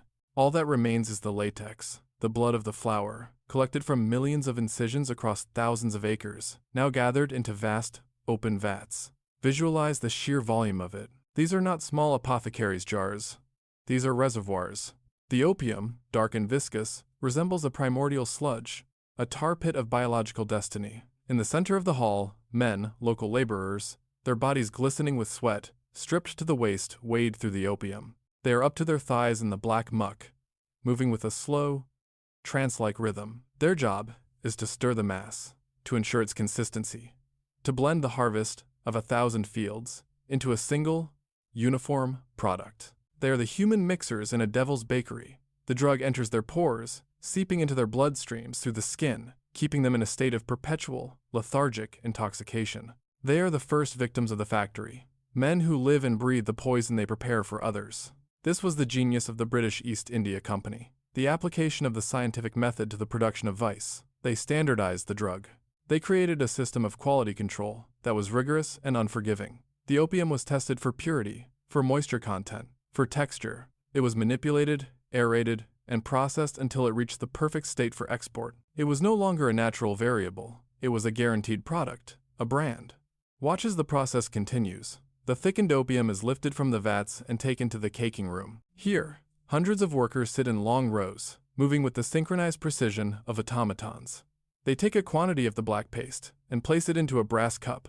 They wrap it in a casing made of poppy petals that have been glued together with a slurry of inferior opium known as liwa. The result is a sphere, a perfect ball about the size of a cannonball, weighing roughly 3 pounds. These are the provisions, the ammunition of the trade war. The finished balls are carried to the drying room, a vast, cathedral-like space filled with wooden racks that stretch from the floor to the shadowed ceiling. Millions of these dark spheres sit on the shelves, aging, hardening, waiting. Boys, known as turners, scramble up and down the racks like monkeys, constantly rotating the balls to ensure they dry evenly and do not rot. The sight is staggering, a library of oblivion, a warehouse where the potential for millions of dreams and millions of nightmares sits in silent, spherical judgment. Finally, the balls are packed. The company used chests made of mango wood, sturdy and resistant to rot. Into each chest went 40 balls of opium, nestled in dried poppy trash to cushion them against the rolling of the ocean. The lid was nailed shut, and then came the final touch, the seal of legitimacy. The symbol of the British East India Company, the lion and the crown, was stamped onto the wood. It was a mark of ownership and a mark of quality. It signified that this box of contraband was produced under the auspices of the most powerful corporate entity on earth, with the tacit blessing of the British Crown. But here, the company engaged in a magnificent sleight of hand, a legal fiction that maintained the veneer of plausible deniability. The directors in London and the Governor-General in Calcutta knew that importing opium into China was illegal. It was a capital offense under Qing law. For the honorable company to sail its own ships into Canton with holds full of drugs would be an act of war, a diplomatic outrage that could not be defended in the courts of Europe. So, they stopped at the water's edge. The company held auctions in Calcutta. In grand, colonial halls cooled by the rhythmic swaying of punkah fans, the chests were sold to the highest bidders. The buyers were not company men. They were private merchants, the so-called country traders. These were men of fortune, risk-takers, the captains of commerce who operated in the gray zones of international law. Firms like Jardine Matheson, names that would become legendary in the annals of trade, bought the chests. Once the gavel fell, the company's legal responsibility evaporated. They had sold a product in India. What the buyer did with it was his own affair. The company pocketed the silver, recorded the profit, and washed its hands of the crime. The chests were loaded onto a new breed of ship, designed specifically for this illicit run, the opium clipper. These were the Ferraris of the 19th century seas, sleek, narrow-hulled, raked-masted vessels, built for one thing: speed. They were designed to slice through the waves, rather than ride over them, to beat the monsoon winds that dictated the pace of lesser commerce. They were heavily armed, carrying cannons and crews of hardened sailors, for their cargo was worth more than gold, and the seas were thick with pirates. Picture the journey of the black mud. The clippers leave the silty mouth of the Hooghly River, their white canvas straining against the wind. They cut across the Bay of Bengal, race through the narrow choke point of the Strait of Malacca, and surge into the South China Sea. They are carrying a pestilence wrapped in mango wood, a dark gift from the jewel in the crown to the Middle Kingdom. The journey is a race against time and tide, a desperate dash to reach the market before the price fluctuates. They do not sail into the port of Canton. That would be too dangerous, too visible. Instead, they drop anchor in the outer anchorage, off the rugged, rocky island of Linton. This island, a solitary sentinel in the mouth of the Pearl River Delta, became the grand central station of the drug trade. It was a lawless zone, a floating city of corruption and commerce that existed beyond the reach of the emperor's edicts. Here, the receiving ships were stationed. These were old, dismasted hulks, stripped of their rigging and converted into floating warehouses. They were heavily fortified, floating castles filled with opium chests, permanently anchored in the bay. The clippers would offload their cargo onto these hulks and immediately turn around to sail back to India for another load. The receiving ships sat low in the water, heavy with the black mud, waiting for the night. Under the cover of darkness, the next phase of the operation began. The water around Linton would come alive with the movement of small, fast boats. These were the scrambling dragons and fast crabs, long, shallow draft vessels rowed by dozens of oarsmen. They were the delivery trucks of the smuggling network. They swarmed around the receiving ships like insects around a carcass. The transfer was a tense, silent ballet. Bags of Spanish silver dollars were hoisted up from the boats. Chests of opium were lowered down. There were no manifests, no customs declarations, only the exchange of hard currency for hard drugs. The air was thick with the tension of potential violence, for this was a trade conducted by armed men in the shadows. But it was also a trade lubricated by a river of bribes. The corruption was absolute. It flowed from the lowest customs clerk to the highest mandarins of the province. The squeeze, as the bribe was known, was a standard operating expense. The officials of the Qing Navy, tasked with patrolling the delta and stopping the smugglers, were often the ones escorting the dragon boats to shore. They would fire their cannons into the air to simulate a chase, reporting a victory to Beijing while pocketing a share of the profits. The viceroys turned a blind eye, their silence purchased with chests of silver. The black mud flowed through the official checkpoints as easily as water flows through a net. From the coast, the drug moved inland. It traveled up the intricate network of rivers and canals that formed the circulatory system of China. It was hidden in bags of rice, in crates of tea, in the false bottoms of carts. It moved from the humid, bustling ports of the south to the cold, dry plains of the north. It infiltrated the walled cities and the remote villages. It recognized no class boundaries. Initially, opium had been the vice of the elite, a luxury for the scholar and the courtier. But the massive industrial output of the Patna and Ghazipur factories changed the economics of addiction. The supply was so vast that the price dropped, making the drug accessible to the common man. The black mud became the black earth that swallowed the nation. The addiction spread like an ink stain on blotting paper. It reached the barracks of the bannermen, the elite soldiers of the dynasty, who sold their weapons to buy the pipe. It reached the yamens of the bureaucrats, who lay in stupors while the business of the state ground to a halt. It reached the peasantry, the backbone of the empire. Farmers left their fields tilled but unsown. Laborers dropped their tools. The social contract, the ancient agreement that the people would work and the emperor would protect them, began to fray. Picture the scene in 1,000 villages across the flowery kingdom. The ancestral altar is dusty. The children are hungry. The father is gone, not to war, but to the den. He lies on a wooden mat in a room filled with acrid smoke, staring at the ceiling with glazed, empty eyes. He is holding the bamboo pipe, the gun that kills without a sound. His skin is yellow and papery, his ribs showing through his tunic.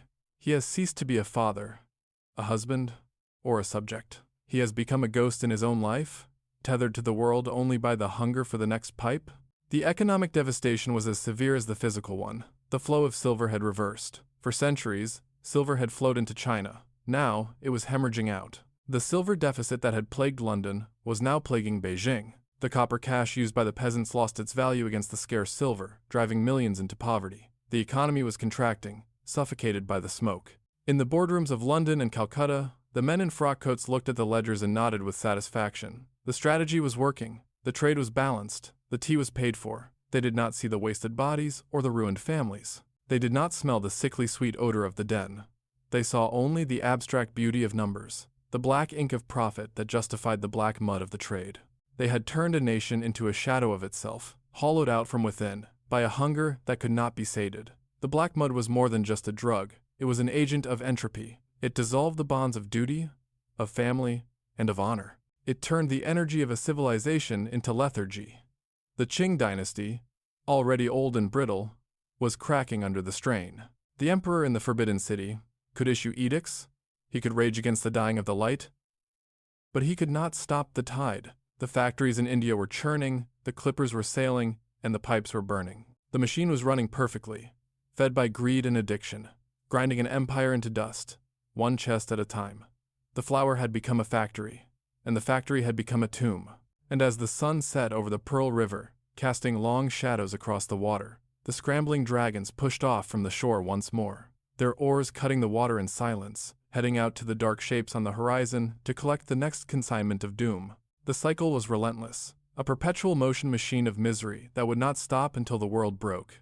To enter the world of the Daoguang Emperor is to enter a realm of absolute, crushing silence. We find ourselves now in the late 1830 seconds, deep within the heart of Beijing, inside the red ochre walls of the Forbidden City.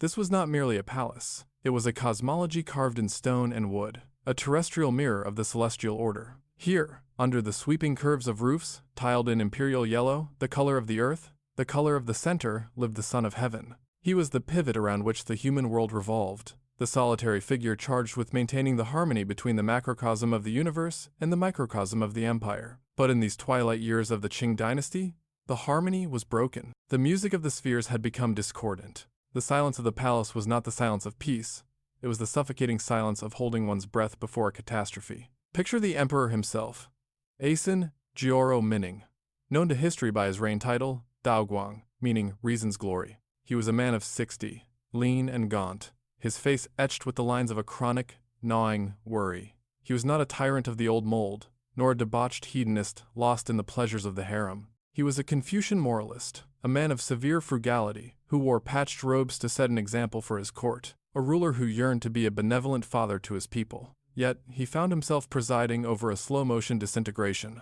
He paced the polished stone floors of the Hall of Mental Cultivation, the lamps flickering in the draught, casting long, dancing shadows against the lacquered pillars. The night air was cold, carrying the dust of the Gobi Desert that often settled over the capital, a fine gray powder that coated the golden lions and the marble balustrades. The emperor was awake because the empire was asleep. A strange, narcotic lethargy had settled over the flowery kingdom. A slumber induced not by the natural rhythms of the sun and moon, but by the artificial twilight of the opium pipe. The reports known as memorials arrived daily from the provinces, carried by exhaustion-ridden couriers who had ridden thousands of miles from the humid south and the coastal frontiers. These documents, written in elegant calligraphy on folded paper, piled up on the emperor's desk like snowdrifts. Each one was a testament to decay. They told a singular, terrifying story. The center could not hold. The memorials spoke of a poison that was permeating every layer of society. It was no longer confined to the idle rich or the bored literati. It had seeped into the barracks of the Eight Banners, the elite Manchu troops who were the hereditary guardians of the dynasty. Officers reported that their men were lethargic, their hands shaking so violently they could not draw a bow or steady a matchlock musket. On the drill grounds, where once the air had rung with the shouts of martial vigor, there was now only the coughing of addicts and the listless shuffling of feet. The guardians of the state were dissolving into smoke, but the rot went deeper. It had infected the government itself. Magistrates, tax collectors, and court eunuchs, the very nervous system of the imperial administration, were ensnared by the black mud. Justice was being sold for a pipe. Decisions were being deferred in a haze of stupor. But beyond the moral and physical collapse, there was an economic hemorrhage that terrified the emperor even more. For centuries, the economic gravity of the world had pulled silver into China. The Europeans had brought galleons filled with Spanish dollars to pay for tea, silk, and porcelain. China had been the sink of the world's silver. Now, the current had reversed with catastrophic violence. The black earth of the opium trade demanded silver in return. The British merchants at Canton would accept nothing else. To understand the emperor's panic, one must understand the dual currency system of the Qing economy. The peasantry used copper cash for their daily transactions, buying rice, vegetables, and cloth. But taxes were paid to the state in silver taels. For generations, the exchange rate had been stable. Roughly 1,000 copper coins equaled 1 ounce of silver. But as silver flowed out of the country to pay for the foreign mud, it became scarce. Its value skyrocketed. Suddenly, a peasant needed 2,000, then 3,000 copper coins to buy the single ounce of silver needed to pay his taxes. The burden on the poor effectively doubled or tripled, without the government raising the tax rate by a single penny. The result was famine, banditry, and the ominous rumbling of rebellion in the countryside. The silver deficit was not just a line in a ledger. It was a noose tightening around the neck of the dynasty. Daoguang looked at the reports and saw the end of his house. He saw a future where the treasury was empty, the army was impotent, and the people were destitute. He faced a dilemma that would have crushed a lesser spirit. It was the Great Debate of 1836, a philosophical and political war waged in the hushed corridors of the Forbidden City. On one side stood the pragmatists, led by officials like Xu Naiji. They argued from a position of cold, cynical realism. The law against opium, they said, was a failure. It was a paper tiger. The more the state prohibited the drug, the more the black market thrived, and the more the corruption spread. Their solution was legalization. If we cannot stop the river, they argued, let us dig a channel for it. They proposed that opium be legalized, taxed, and cultivated domestically. If the Chinese grew their own poppies, the flow of silver to the foreigners would stop. The state would gain revenue, the black market gangs would be put out of business, and the British monopoly would be broken. It was an argument of economic hygiene, stripping the problem of its moral weight and treating it as a matter of trade and tariffs. To the Daoguang emperor, this argument was seductive in its logic, but abhorrent in its spirit. It asked him to become the drug dealer to his own people. It asked the Son of Heaven to sanction a poison that destroyed the mandate of heaven. How could he face his ancestors in the afterlife if he allowed the people entrusted to his care to wither away in legalized dens? Opposing the pragmatists were the moralists, the hardliners, the men of pure discussion. They argued that legalization was a surrender of the state's soul. They pointed out that a government that sanctioned vice for profit lost its legitimacy to rule. They spoke of the rectification of names, the Confucian duty to call evil by its proper name and oppose it. To legalize opium, they thundered, was to admit that the barbarian merchants were stronger than the emperor. It was a capitulation to greed. For months, the emperor wavered. He was a man paralyzed by the complexity of the choice. He read the arguments, annotated the margins with his vermilion brush, and stared into the darkness. He knew that his own court was compromised, that members of the imperial clan, perhaps even those within his own household, were secret smokers. The enemy was not just at the gates, it was in the bedroom. But the deciding factor, the weight that finally tipped the scale, was the memory of the past and the fear of the future. He looked at the history of the Middle Kingdom, at the cycles of rise and fall, and he saw clearly that opium was the harbinger of the fall. He is reported to have slammed his hand on the table and cried out, "If we continue to allow this trade, within a few decades, we will have no soldiers to defend the enemy, and no silver to pay the army." He chose the path of moral righteousness. He chose to fight. But a decree is only ink on paper. To turn the will of the emperor into action, he needed an instrument. He needed a human weapon. The court was filled with sycophants, men who nodded and bowed and did nothing. It was filled with officials who were eating the emperor's rice while taking bribes from the opium gangs. He needed a man of iron, a clean official whose integrity was as unshakable as Mount Tai. He began to search the roster of his viceroys, looking for a name that carried the weight of authority and the brightness of virtue. He found Lin Zexu. Lin was the governor-general of Hubei and Hunan, a man of 53. A scholar from the coastal province of Fujian. He was known as Blue Sky Lin, a nickname that signified a corrupt-free official, as clear and transparent as the azure heavens. Lin was a product of the rigorous civil service examination system, a man of high intellect and deep culture. He was a poet, a calligrapher, and a student of geography. But he was also a man of action. In his province, he had waged a ruthless and successful campaign against the opium trade, seizing thousands of pipes and rehabilitating addicts. He was known to be incorruptible, a man who lived simply and feared no one but the emperor and history. In the winter of 1838, the emperor summoned Lin Zexu to Beijing. The journey itself was a test of endurance, a trek across the frozen plains of northern China. When Lin arrived, the emperor granted him an extraordinary honor. He met with him in person, not once, but 19 times. Picture these meetings. The vast, echoing hall.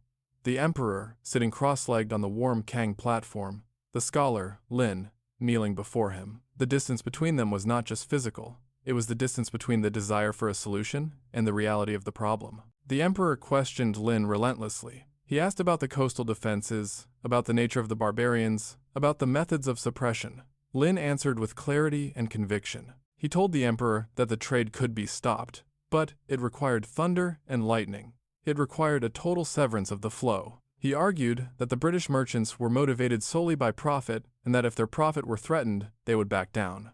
He believed, with a tragic naivety common to the court, that the British government would not support the smugglers if the immorality of the trade were made clear. He saw the British as unruly merchants, not as the vanguard of a global empire armed with industrial warfare. The emperor was convinced. He saw in Lin the reflection of his own desperate hope. On the last day of the year, amidst the falling snow of the capital, Daoguang invested Lin Zexu with the powers of an imperial commissioner. He gave him the imperial seal, a heavy block of jade that carried the weight of absolute authority. He granted him the power to command the naval forces of Guangdong, to arrest officials, to close ports, and to negotiate with the foreigners. It was a blank check of power, a mandate to travel south to Canton and excise the cancer of opium once and for all. The scene of Lin's departure from Beijing is one of the great, somber tableaux of Chinese history. It was a moment of quiet dignity, lacking the fanfare of a military parade, but possessed of a far deeper gravity. The winter wind howled through the gates of the city, whipping the banners and stinging the eyes.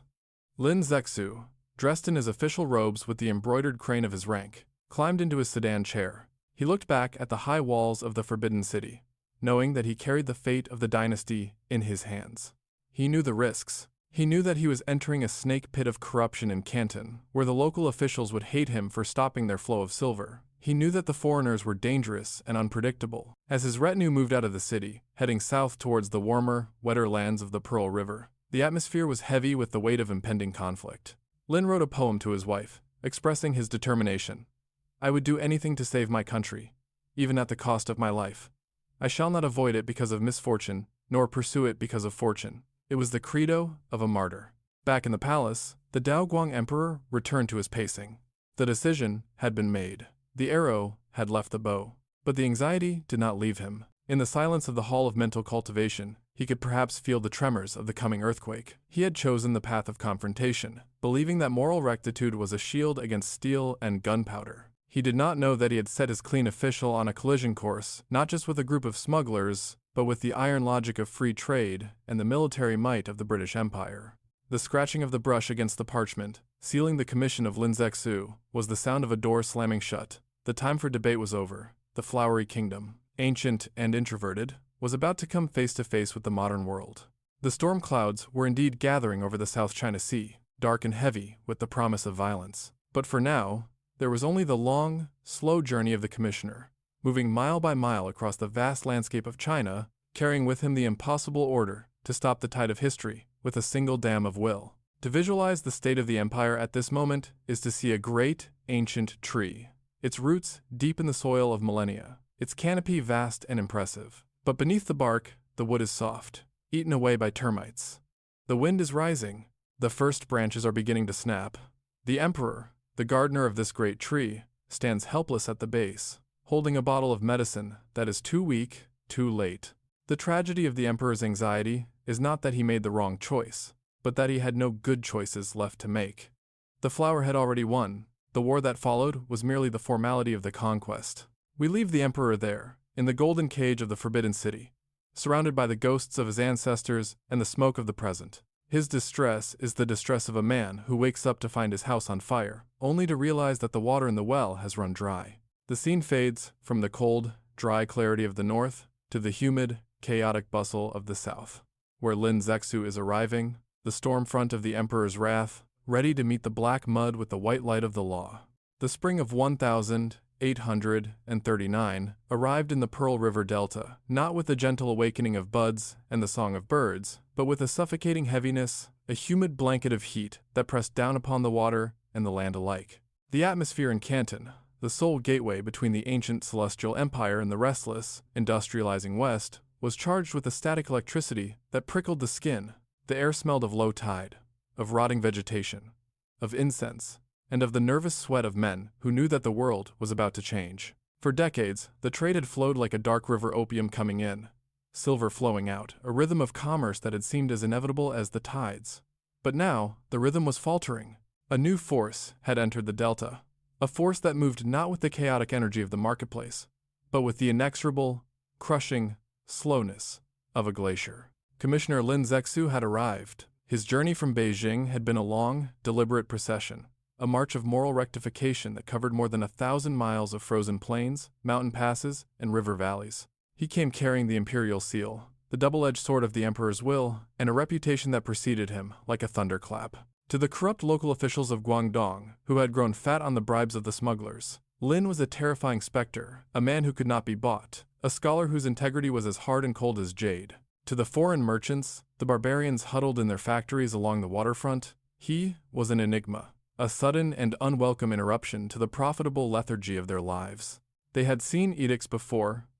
They had seen angry mandarins issue threats, and then quietly extend a hand for silver. They assumed, with the arrogance of men who had turned the world into a ledger, that Lin was simply another negotiator, another hurdle to be cleared with a bribe. They were wrong. Lin Zexu was a force of nature, immovable and stern, a man who viewed the opium trade not as an economic issue, but as a contagion of the soul. On the 10th of March, he issued a proclamation that shattered the comfortable illusions of the Canton trade. He demanded two things, and he demanded them with the absolute authority of the Dragon Throne.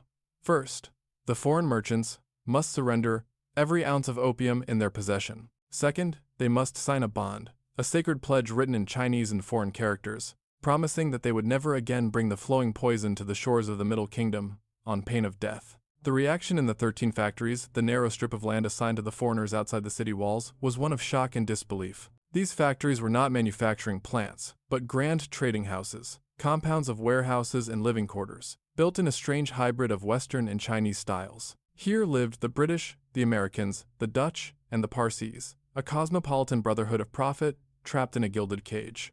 They gathered in the long, colonnaded halls of the British factory, debating their response under the lazily turning punkah fans. They offered to surrender a token amount, 1,000 chests, a gesture of goodwill to save the commissioner's face. Lin's response was swift and terrifyingly silent. He did not negotiate. He did not bargain. He simply closed the cage. On the 24th of March, the siege of the factories began. It was not a siege of cannon fire and crumbling walls, but a siege of silence and deprivation. Lin ordered the Chinese servants, the cooks, the linguists, and the coolies who kept the factories running to leave immediately. In an instant, the pampered merchants, men accustomed to being waited on hand and foot, found themselves alone. The fresh water supply was cut off. The delivery of food, the fresh fruits, the meats, the daily bread, stopped. The factories were surrounded by a cordon of Chinese soldiers and war junks. Barriers were erected in the streets, blocking the exit to the river. The foreigners were trapped, sealed inside their luxurious compounds like insects in amber. Visualize the scene inside the factories as the days turned into weeks. The heat was rising. The men, stripped of their servants, were forced to draw their own water from stagnant wells and cook their own meager rations. The humiliation was as potent as the hunger. The great merchant prince's men like Lancelot Dent and William Jardine, who controlled fleets of ships and moved millions of pounds sterling, were reduced to pacing their courtyards, watching the relentless patrol of the Chinese soldiers beyond the gates. The air was thick with anxiety. Rumors flew through the compound. Lin was going to storm the factories.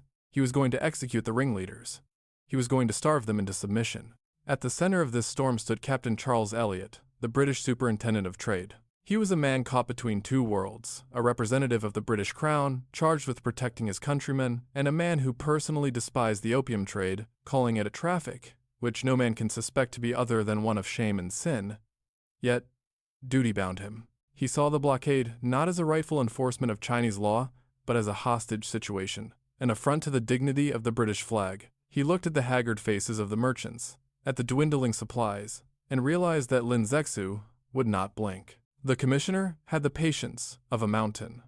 On the 27th of March, in a moment that would dictate the future of international relations for a century, Elliot made a fateful decision. He issued a public notice to the British subjects imprisoned in the factories. He demanded that they surrender all the opium in their possession to him, as a representative of Her Majesty's government. He pledged that the Crown would indemnify them, that the British Treasury would pay for every chest surrendered to the Chinese. It was a stroke of bureaucratic genius and catastrophic consequence. In one scratch of the pen, Eliot transformed the opium from the private property of smugglers into the property of the British government. The dispute was no longer between Lin Zexu and a group of criminals. It was now a dispute between the Emperor of China and Queen Victoria. The surrender began. The doors of the warehouses were thrown open, and the secrets of the trade were dragged out into the light. The sheer volume of the drug was staggering, a physical manifestation of the scale of the addiction. Chest after chest, wrapped in gunny sacks and matting, was brought out. The count rose. 1,000, 5,000, 10,000. By the time the surrender was complete in May, the British had handed over 20,283 chests of opium. It was a mountain of poison, a hoard worth millions of silver dollars, enough to keep the entire population of England sedated for years. Lin Zexu had won. The barbarians had bowed. The poison was in his hands. The question now was what to do with it. The emperor, in his initial instructions, had suggested that the opium be brought to Beijing to be examined, or perhaps sold to the physicians for legitimate medical use. But Lin knew the nature of the substance too well. He knew that if the opium remained in existence, it would find a way back onto the market. It would leak out of the warehouses. It would bribe its guards. It would corrupt the very men establishing the inventory. To truly cleanse the nation, the physical substance had to be annihilated. It had to be unmade. He ordered the chests to be transported to Human, known to the Europeans as the Bogue, a narrow strait in the Pearl River Delta guarded by forts. Here, on a wide stretch of beach, Lin orchestrated one of the most elaborate and symbolic acts of destruction in human history. It was not a chaotic bonfire. It was a scientifically engineered disposal operation designed to be total, irreversible, and publicly visible.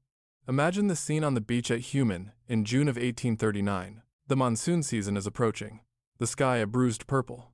The air heavy with moisture.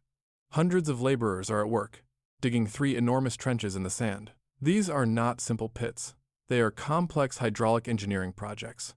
The trenches are roughly 150 feet long, lined with timber and stone to prevent seepage. They are connected to the river by sluice gates, allowing the tide to be controlled. The process was slow, ritualistic, and industrial. First, the trenches were filled with fresh water from the river. Then, the balls of opium were taken from the chests. The black mud was broken down, the spheres crushed and crumbled into the water. Then came the catalyst. Laborers, their faces wrapped in cloth to protect them from the fumes, shoveled tons of quicklime calcium oxide into the trenches. We must pause to appreciate the chemistry of this moment. When quicklime meets water, it triggers a violent exothermic reaction.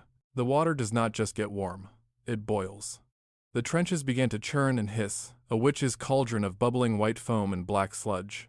The heat was intense, cooking the opium, breaking down the alkaloids, destroying the chemical structure of the morphine molecule. The mixture roiled and smoked, releasing a stench that was nauseating, a thick, cloying vapor of boiling lime and roasted opium that drifted on the wind. Laborers stood on wooden planks bridging the trenches, stirring the boiling mixture with long iron hose, ensuring that every grain of the drug was exposed to the lime. It was dangerous work. One slip would mean falling into a boiling chemical pit. Lin watched from a pavilion erected nearby, his face impassive, overseeing the destruction with the eye of a general watching a massacre of the enemy. He invited foreign observers, missionaries, merchants, and captains to witness the event. He wanted them to see that this was not a seizure for profit. He wanted them to see that not a single ounce was being pocketed. It was a demonstration of moral superiority. An American merchant, C.W. Qing, who witnessed the destruction, wrote with grudging admiration of the thoroughness of the operation, noting that the degree of care and fidelity with which the whole work was conducted far exceeded our expectations. For 23 days, the destruction continued. The smoke rose into the sky, a signal fire visible for miles. The stench drifted out to sea, reaching the decks of the British ships anchored in the distance. To the sailors and the merchants on those ships, that smell was the smell of burning money. It was the scent of their fortunes dissolving. To Lin, it was the smell of purification. When the mixture had been thoroughly boiled and the opium rendered inert, the final stage of the ritual took place. Lin waited for the high tide. The sluice gates were opened, and the ocean rushed into the trenches. The turbulent waters mixed with the lime and the sludge, diluting it, churning it. Then, as the tide turned and began to ebb, the gates were opened to the sea. The brown tide, a toxic river of waste, flowed out of the trenches and into the Pearl River, carried away by the current into the vast, indifferent expanse of the South China Sea. But Lin Zexu was a man of deep culture and spiritual sensitivity. He understood that he was poisoning the water. In a gesture that encapsulates the tragic nobility of his character, he composed a sacrificial prayer to the spirit of the sea. Picture the commissioner, dressed in his ceremonial robes, standing on the edge of the foaming, stained water. He bows to the ocean, offering an apology to the creatures of the deep. He writes, "Poison has been allowed to creep in, unchecked. Strictly speaking, this should not be poured into the ocean. For the protection of the sea is responsible for the lives of its inhabitants." He asked the sea spirit to drive away the fish and the dragons, to protect the aquatic life from the stinking mud he's about to unleash. He frames the destruction as a necessary evil, a grim duty performed to save the people of the land, even at the expense of the purity of the water. It was a moment of supreme catharsis. For the Chinese observers, the sight of the brown plume washing away was a lifting of a curse. It was a reassertion of order over chaos, of virtue over greed. The flowery kingdom had stood up. The emperor's will had been done. The joy plant had been returned to the elements, reduced to nothing more than a stain on the tide. However, history is a matter of perspective, and on the decks of the British ships, the perspective was radically different. The British did not see a moral cleansing. They saw the destruction of private property. They did not see the enforcement of sovereign law. They saw a barbarian, affront to the dignity of the crown and the sacred principles of free trade. To the Victorian mind, property was sacred. To seize and destroy the goods of British merchants, even if those goods were illegal, contraband was an act of aggression. It was a violation of the unspoken rules of the civilized world. The visual of the opium dissolving in the lime pits became a potent image in the British press. It was painted not as a heroic act of public health, but as a despotic act of tyranny. The smell of the burning opium that drifted out to sea did not signal the end of the trade. It signaled the beginning of the retribution. The destruction at Human was the tipping point. It was the moment the economic conflict hardened into a military one. As the last dregs of the opium were washed away in late June, a silence returned to the beach at Human. The trenches were empty, the lime was spent, and the air began to clear. Lin Zexu believed he had solved the problem. He reported to the emperor that the source of the stream had been blocked. He believed that the British, having lost their capital and seen the resolve of the Chinese state, would retreat. He believed that moral righteousness was a sufficient deterrent. But in the distance, beyond the horizon where the brown tide dissipated into the blue, the gears of a different machine were beginning to turn. In London, the news of the seizure was met with outrage. The powerful lobby of the textile manufacturers and the East India Company stockholders began to clamor for war. They spoke of national honor and reparations. They did not speak of the drug, they spoke of the insult. The drums of war began to beat, softly at first, a rhythmic tapping in the halls of Parliament, but growing louder with every passing week. The destruction at Human had not extinguished the fire, it had poured oil upon it. The force of nature that was Lin Zexu had collided with the force of history that was the British Empire. And as the summer heat intensified over the delta, the phantom of the destroyed opium hovered over the water, a ghost that would demand blood for its resurrection. The beach was empty now, the sand washed clean by the tide, but the stage was set for the arrival of the iron ships, the steam engines, and the Nemesis. The era of the flower as a commodity was ending. The era of the flower as a war was about to begin. The silence that settled over the beach at Humen in the summer of 1839 was a deceptive thing. It was not the silence of peace, nor the silence of a problem resolved. It was the heavy, pressurized silence of the deep ocean before a tsunami strikes the shore. Commissioner Lin Zexu, standing amidst the empty lime pits where the opium had been dissolved, believed that he had cleansed the nation. He believed that the moral force of the Celestial Empire, having asserted its ancient rights, would cause the barbarians to retreat in shame. He wrote to the Emperor Daoguang that the trade was finished, that the foreigners, deprived of their poison and awed by the majesty of Chinese law, would return to the proper rhythms of tribute and obedience. But Lin, for all his brilliance as a scholar and a bureaucrat, suffered from the fatal insulation of the Middle Kingdom. He understood the poetry of the Qing Dynasty and the ethics of Confucius, but he did not understand the thermodynamics of the steam engine or the ruthless, predatory logic of industrial capitalism. He did not know that the wind which carried the stench of the burning opium out to sea had also carried a signal to London, a signal that was received not with shame, but with a cold, calculating fury. In the halls of Westminster, beneath the gray skies of a London winter, the debate was not about the morality of drug smuggling. It was about the sanctity of property and the honor of the flag. The destruction of 20,000 chests of British-owned opium was painted not as a customs enforcement, but as a robbery of the crown. The powerful lobbies of the textile mills and the East India Company clamored for redress. They demanded that the doors of China, which had been kept shut for centuries, be kicked open. And so, a decision was made. A lever was pulled, in the great machine of empire. A fleet was assembled, an expeditionary force that would sail halfway around the world to teach the oldest civilization on Earth the new rules of the modern age. The response was swift, and it was technologically terrifying. To understand the cataclysm that was about to befall the Qing Dynasty, one must visualize the instrument of its destruction. Among the fleet of wooden frigates and ships of the line that gathered in the humid waters of Singapore, there was one vessel that stood out, a dark anomaly floating on the turquoise sea. She was named the Nemesis. The name itself was a declaration of intent, the Greek goddess of divine retribution, the punisher of hubris. But the ship was not a creature of mythology. She was a monster of the new industrial age, a harbinger of a future that China could not even imagine. The Nemesis was an iron-hulled, steam-powered warship. In a world where navies had been built from oak and teak for 3,000 years, she was a revolution forged in the foundries of Birkenhead.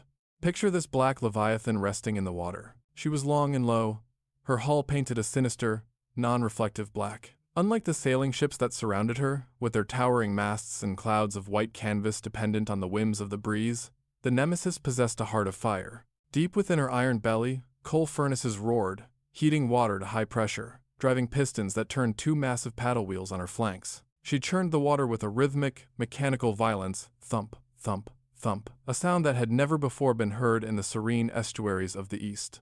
She was the first iron warship to round the Cape of Good Hope, a journey that proved that metal could float and endure the wildest oceans. But her true terror lay not in her seaworthiness, but in her draft. The Nemesis had a flat bottom. She drew only 6 feet of water. This meant that she was not confined to the deep ocean. She could cross the sandbars, she could enter the river deltas, she could slide up the shallow creeks and canals where the Chinese junks hid.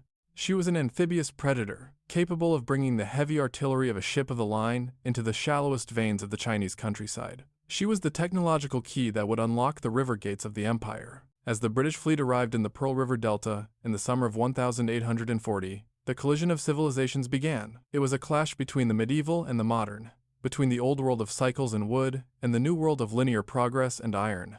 The Chinese naval forces moved to intercept the invaders. Picture the war junks of the Qing Navy. They were beautiful, organic vessels, built from seasoned cedar and camphor wood. Their sails were made of woven bamboo matting, stiff and fan-like, catching the wind like the wings of a dragonfly. On their prows, great staring eyes were painted to help the ship see its way through the water. They were armed with brass cannons cast in designs that had not changed since the Qing Dynasty, and their crews were brave men armed with matchlocks, bows, and boarding pikes. They fought with the rhythm of the seasons, waiting for the tide and the wind to favor them, believing that the spirits of the water and the righteousness of their cause would grant them victory. But the Nemesis did not care for the wind. She did not care for the tide. When the engagement began, the wind dropped, leaving the sailing ships becalmed, drifting listlessly on the glassy water. In any previous century, this would have been the moment of safety for the defenders. But then, a plume of black smoke erupted from the tall funnel of the iron ship. The paddle wheels began to turn, churning the water into a white froth. The Nemesis moved forward, cutting through the stillness with an unnatural, terrifying momentum. She maneuvered with the precision of a dancer, bringing her guns to bear on the helpless, stationary junks. The weaponry of the British was as advanced as their propulsion. They did not just fire solid cannonballs, they fired explosive shells and the terrifying Congreve rockets. Visualize the arc of a rocket screaming from the deck of the Nemesis. It left a trail of smoke and sparks, a red glare that hissed through the air like a demon. When it struck a wooden junk, it did not just punch a hole, it detonated. The bamboo sails caught fire instantly. The dry cedar hulls shattered. In the first battle of Chumpi, the scene was apocalyptic. One by one, the Chinese ships disintegrated in balls of flame, their magazines exploding, sending debris and bodies cartwheeling into the sky. The air was filled with the screams of the burning and the drowning, a cacophony of agony that was methodically orchestrated by the silent, black machine moving through the smoke. To the observers on the shore, this was not war as they understood it. It was sorcery. It was a violation of the natural order. A ship made of heavy iron that floated? A ship that moved against the wind? Rockets that steered themselves? The psychological shock was as devastating as the physical destruction. The flowery kingdom, which had viewed itself as the center of the world, the apex of civilization, surrounded by primitive tributaries, was suddenly confronted with a power it could not comprehend. The arrow and the matchlock were useless against iron plating. The stone forts, built to withstand the sieges of medieval armies, crumbled into dust under the precision bombardment of the Armstrong guns. The British did not stop at the coast. The strategy was cold and anatomical. Lord Palmerston, the Foreign Secretary in London, had instructed the fleet to strike at the arteries of the empire. They were to seize the coastal cities, blockade the ports, and then move up the great rivers to cut the flow of grain and tax revenue to Beijing. They were to strangle the capital until the emperor choked on his own obstinacy. The fleet moved north, capturing the island of Zhoushan. The occupation was brutal. The British soldiers, suffering from dysentery and malaria in the humid heat, took out their frustrations on the local population. But the machine of war pressed on. The Nemesis led the way, exploring the Yangtze River, the long river that divided China and served as its economic spine. This was the heartland of the empire, a region of lush rice paddies, ancient pagodas, and bustling market towns that had not seen the ravages of war for generations. Now, the shadow of the Black Leviathan fell across the peaceful waters. The ship would steam up the river, towing a train of boats filled with Marines and infantry. It would approach a town or a fort, unleash a barrage of rockets and shells, and then land troops to finish the work with the bayonet. The resistance was sporadic and desperate. The Manchu bannermen, the hereditary warriors of the dynasty, fought with a tragic courage. At the Battle of Jiapu, they held their ground in the temples and the narrow streets, fighting until they were cut down where they stood. But courage is no match for ballistics. The disparity in kill ratios was grotesque. Hundreds of Chinese soldiers would fall for the loss of a single British Marine. It was a slaughter of the innocents, a mechanized culling. As the expedition pushed deeper into the interior, moving toward the intersection of the Yangtze and the Grand Canal, the horror deepened. The Grand Canal was the jugular vein of the Qing Empire. It was the artificial waterway that carried the tribute grain, the rice harvest of the south-north, to feed the emperor and the capital. If the British could sever this link, Beijing would starve. The target was the city of Zhenjiang, a fortified garrison that guarded the entrance to the canal. The Battle of Zhenjiang, fought in the blistering heat of July 1842, was the emotional and psychological nadir of the war. It stands as one of the most harrowing chapters in the history of imperialism. The city was defended by a garrison of Manchu troops under the command of General Haling. Haling knew that the British were coming. He knew that the coastal forts had fallen. He knew that the fireships were unstoppable. But he was a man of the old code, a warrior who believed that death was preferable to dishonor. He ordered the gates of the city locked. He ordered his men to prepare for the end. When the British ships opened fire, the walls of Zhenjiang were breached. The rockets screamed over the ramparts, setting the wooden houses of the city ablaze. The British troops stormed the breaches, scaling ladders under the cover of heavy smoke. The street fighting was vicious. The Manchus, realizing that their matchlocks were useless, drew their heavy swords and charged into the hail of musket fire. They died in heaps in the gateways and the courtyards. But the true horror lay not in the combat, but in the reaction of the defenders to their inevitable defeat. As the British troops advanced deeper into the city, they encountered a silence that was more terrifying than the roar of battle. They entered the homes of the Manchu officers and soldiers and found scenes of unspeakable tragedy. To avoid the shame of capture and the defilement of their families by the foreign devils, the Manchus had committed mass suicide. Visualize the interior of a wealthy compound in Zhenjiang. The air is thick with smoke from the burning city outside. In the central courtyard, the bodies of women and children lie arranged in orderly rows. Their throats have been cut, or they have been hanged from the rafters of the ancestral hall. The wells of the city were choked with the bodies of those who had thrown themselves in. General Haling, seeing that the city was lost, sat in his office amidst a pile of wood and official papers. He set the pile alight and sat impassively as the flames consumed him, a final, defiant act of self-immolation. The British soldiers, hardened veterans of colonial wars, were shaken by what they saw. They had come to force a trade deal, to open a market, and they found themselves standing in a city of the dead. The victory was ashes in their mouths. The silence of the aftermath was broken only by the crackle of burning timbers and the weeping of the few survivors who wandered the ruins like ghosts. The smell of the city was the smell of death and roasted grain, a sensory imprint of the empire's collapse. The fall of Zhenjiang severed the Grand Canal. The flow of grain to Beijing stopped. The economic heart of the empire stopped beating. The reports that reached the Emperor Daoguang in the Forbidden City were no longer just terrifying, they were terminal. The black mud had brought the black ships, and the black ships had brought the end of the world as he knew it. The illusion of Chinese omnipotence was shattered. The belief that China was the Zhongguo, the central pillar of the universe, could not survive the reality of the nemesis. The emperor realized that he could not fight the iron monsters. He could not fight the steam engines. He could not fight the future. The war, which had begun with the burning of opium on a beach, was ending with the burning of a city. It was the first time in human history that a drug had served as the casus belli, the cause of war for an international conflict. It was a war fought to balance a ledger, to correct a silver deficit, to ensure that the flow of addiction continued interruption-free. The flower had summoned the iron. The fragile poppy, swaying in the breeze, had called forth the most destructive technology humanity had yet devised. The British fleet moved on from the ruins of Zhenjiang, steaming upriver to the ancient southern capital of Nanjing. They anchored their warships under the walls of the city, training their guns on the populated districts. The threat was implicit and absolute: surrender, or we will do to Nanjing what we did to Zhenjiang.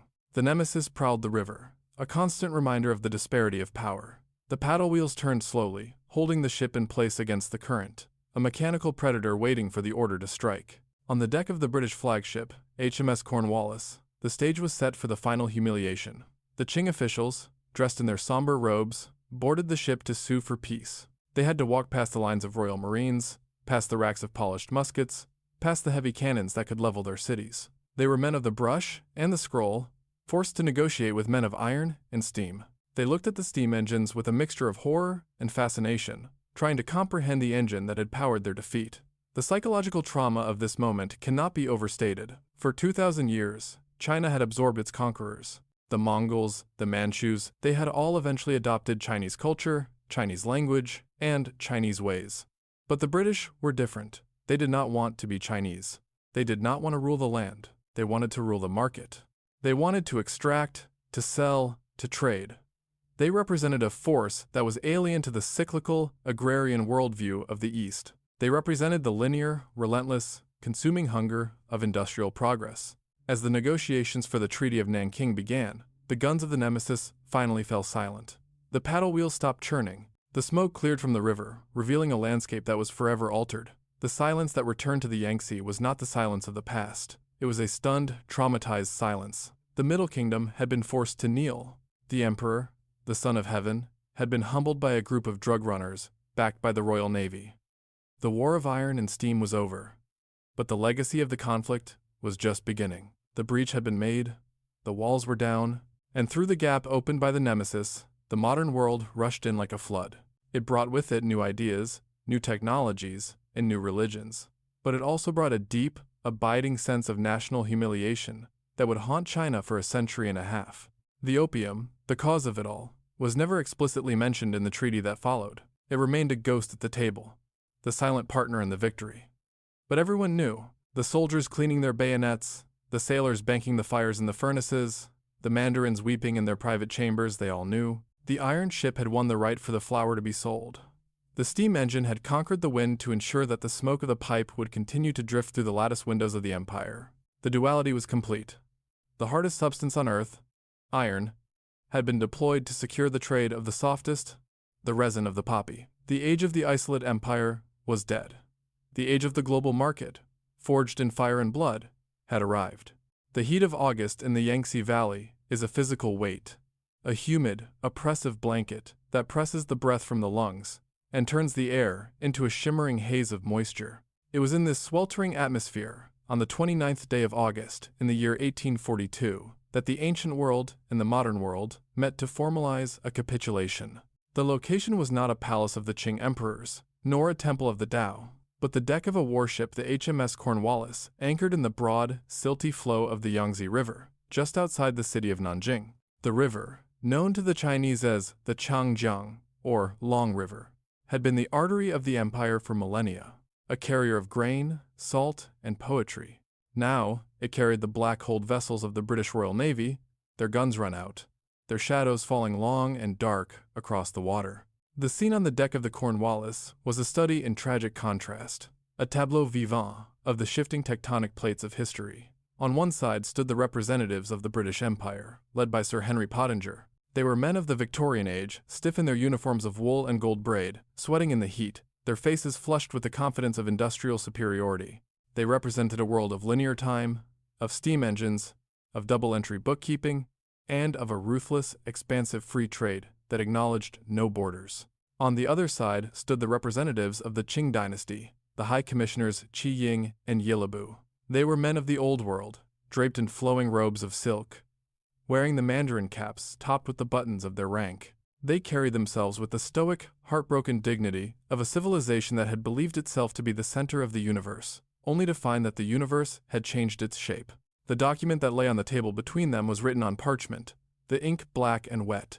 It was the Treaty of Nanking. To the British, it was a treaty of peace, friendship, commerce, and navigation. To the Chinese, it would become known as the first of the unequal treaties, a document of profound national humiliation that marked the beginning of what they would later call the Century of Humiliation. As the brush was dipped into the ink and the seals were pressed onto the paper, the silence on the deck was heavy, broken only by the creaking of the ships, timbers, and the lapping of the river water against the hull. The terms of the treaty were a dismantling of the Chinese worldview. The Canton system, which had confined foreign trade to a single port and a rigid guild of merchants, was abolished. 5 ports, Canton, Amoy, Fuzhou, Ningpo, and Shanghai, were forced open to British residents and trade. These were the cracks in the dam, the fissures through which the influence of the West would flood into the Middle Kingdom. But the geographic loss was even more symbolic. The treaty ceded the island of Hong Kong to the British Crown in perpetuity. At the time, it was described by Lord Palmerston as a barren island with hardly a house upon it, a rocky outpost of fishermen and charcoal burners. Yet, in the cession of this rock, the integrity of the Qing Empire was breached. A piece of the Celestial Dynasty had been sliced away and given to the barbarians, a toehold that would grow into a fortress of commerce on the very doorstep of the continent. But it was the financial terms of the treaty that revealed the true, dark heart of the conflict. The Chinese were forced to pay an indemnity of 21 million silver dollars. The breakdown of this sum is a lesson in the cynical arithmetic of empire. 12 million was for the cost of the war itself. China was being made to pay for its own invasion. 3 million was for debts owed by Hong merchants. But the final $6 million was the most bitter pill of all. It was compensation for the 20,000 chests of opium that Commissioner Lin Zexu had destroyed at Human 3 years earlier. Pause to consider the tragic irony of this exchange. Lin Zexu had destroyed the opium to save the soul of his nation, to act as a moral guardian against a flowing poison. He had washed the black mud into the sea as an act of purification. Now, the British Empire, forcing the emperor's hand with the threat of bombardment, demanded that the Chinese state pay for the very poison it had tried to reject. The British government, which publicly claimed it was not fighting a war for opium, was now acting as the debt collector for the drug smugglers. The ink drying on the parchment locked this cycle in place. The moral stand at Human was retroactively criminalized. The destruction of the drug was treated not as law enforcement, but as the destruction of private property. The flower had won. It had not only secured its market, it had secured its reimbursement. The treaty did not explicitly legalize opium that would remain a point of contention for nearly 2 more decades, but the silence of the document spoke louder than words. By forcing open the ports and stripping the Chinese officials of their power to control trade, the treaty ensured that the drug would flow unimpeded. The joy plant of the Sumerians, which had traveled the Silk Road and crossed the oceans, was now protected by the full might of the Royal Navy. The treaty was a death warrant for the old order, signed in the shadow of the gunboats. As the HMS Cornwallis weighed anchor and the British fleet began to disperse, leaving the barren rock of Hong Kong under the Union Jack, the tragedy of the Qing Dynasty deepened. The war had exposed the rotting foundations of the state. The Emperor Daoguang, secluded in the Forbidden City, was left to mourn the loss of his treasury and the loss of his prestige. The people, taxed to the breaking point to pay the indemnity, grew restless. The social fabric, already frayed by addiction, began to tear. The Peace of Nanking was not a peace. It was merely an intermission in a long, slow agony. Years drifted by like smoke. The mid-19th century was a time of global upheaval, but nowhere was the suffering more acute than in China. The Taiping Rebellion erupted, a civil war of apocalyptic scale that would claim tens of millions of lives. A chaotic firestorm fed by the dry tinder of a crumbling society. And amidst this internal bleeding, the external pressure did not relent. The British merchants were not satisfied. The 5 ports were not enough. They wanted the entire Yangtze Valley. They wanted to travel into the interior. They wanted the opium trade to be fully legalized, taxed, and integrated into the legitimate economy. They looked at the staggering population of China, 400 million souls, and saw only a market waiting to be tapped. The friction mounted.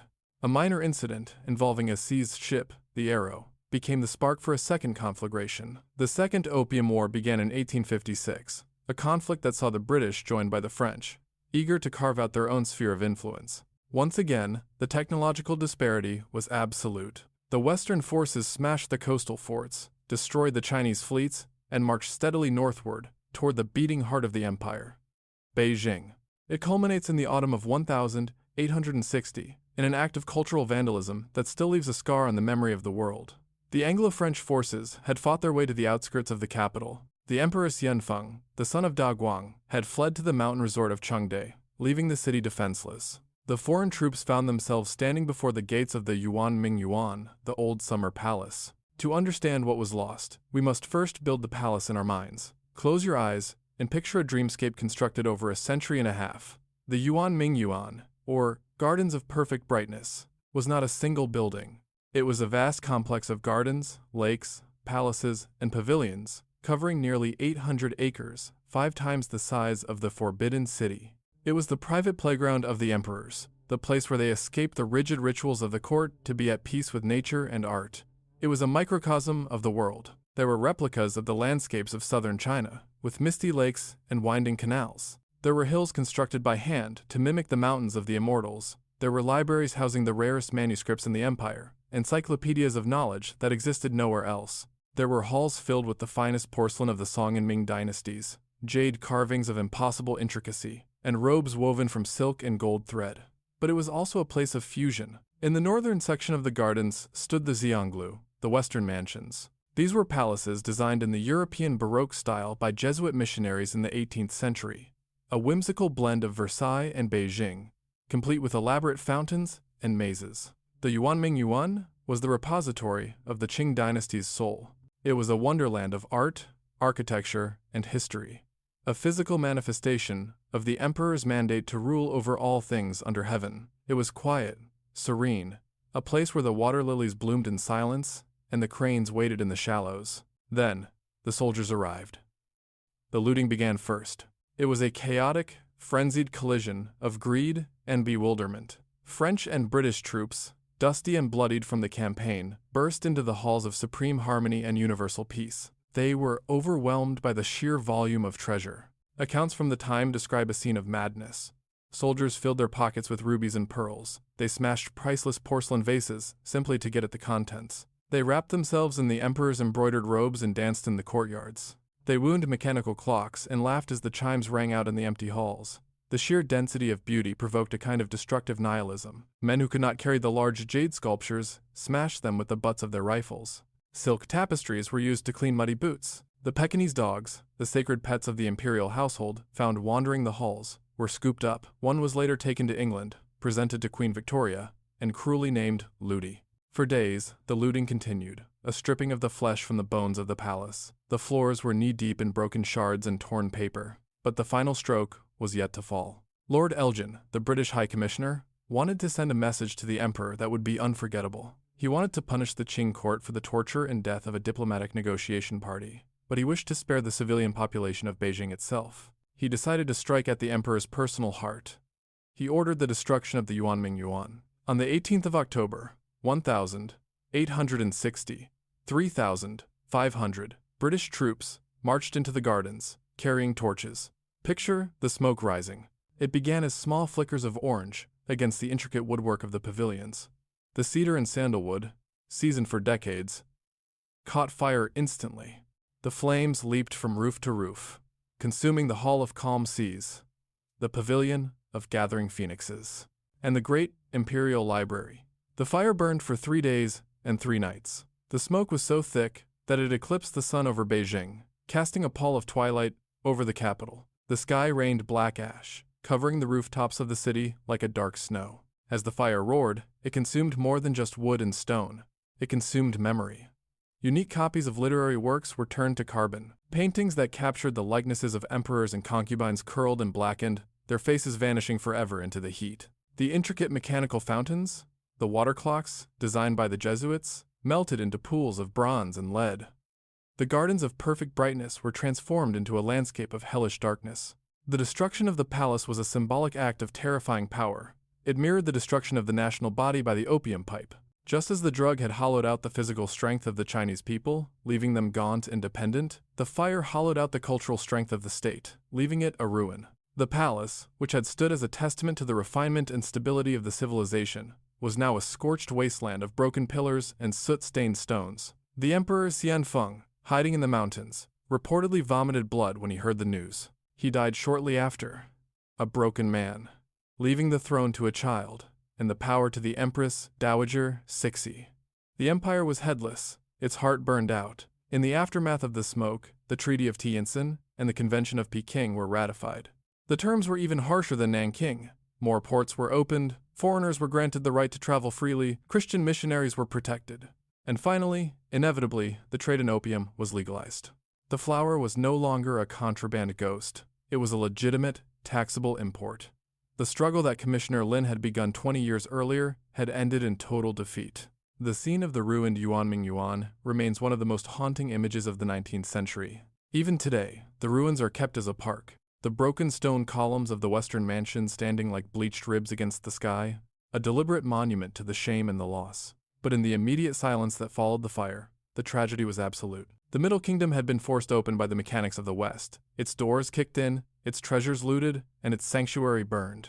The empire was hollowed out. Its people were dazed, drifting in the smoke of a war fought for the right to sell addiction. The opium dens proliferated, no longer hidden in the shadows, but operating on the main streets of the cities. The sweet, sickly smell of the pipe mixed with the acrid smell of the burnt palace, a blended perfume of decay that would hang over China for decades to come. The flower had not just won, it had colonized the air itself.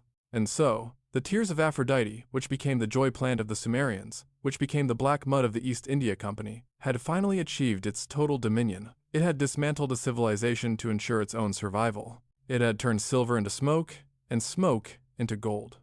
The cycle was complete. The plant that brings sleep had brought a nightmare from which the dragon would struggle to awake. The history of opium had become the history of the world, written in the ink of treaties and the ash of palaces, a testament to the terrifying power of a simple bloom to enslave the will of nations. While the cannons of the Nemesis were shattering the wooden junks of the Qing Navy, and while the smoke of the burning summer palace was drifting like a funeral shroud over the rooftops of Beijing, a different kind of revolution was taking place half a world away. It was a revolution fought not with gunpowder and iron, but with glass beakers, copper retorts, and the silent, invisible forces of chemistry. It was a war against pain, waged in the quiet, candlelit laboratories of Europe. We leave the humid, blood-soaked deltas of the East and travel now to the cool, cobbled streets of Paderborn, Germany. In the early years of the 19th century.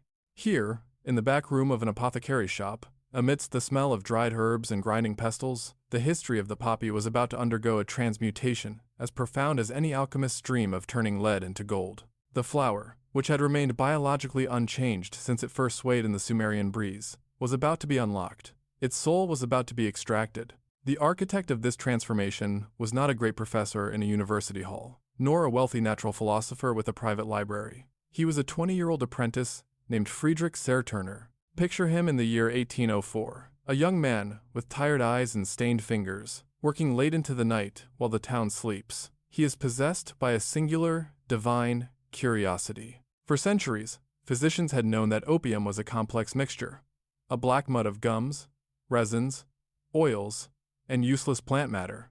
But Serturner suspected that hidden within this chaotic organic sludge lay a single, active principle, the specific essence that gave the poppy its power to induce sleep. He was searching for the ghost in the machine. Watch as he performs the experiment that will birth modern pharmacology. He takes the raw opium, the dried tears of the poppy, and dissolves them in acid. He filters the mixture, separating the liquid from the solid waste.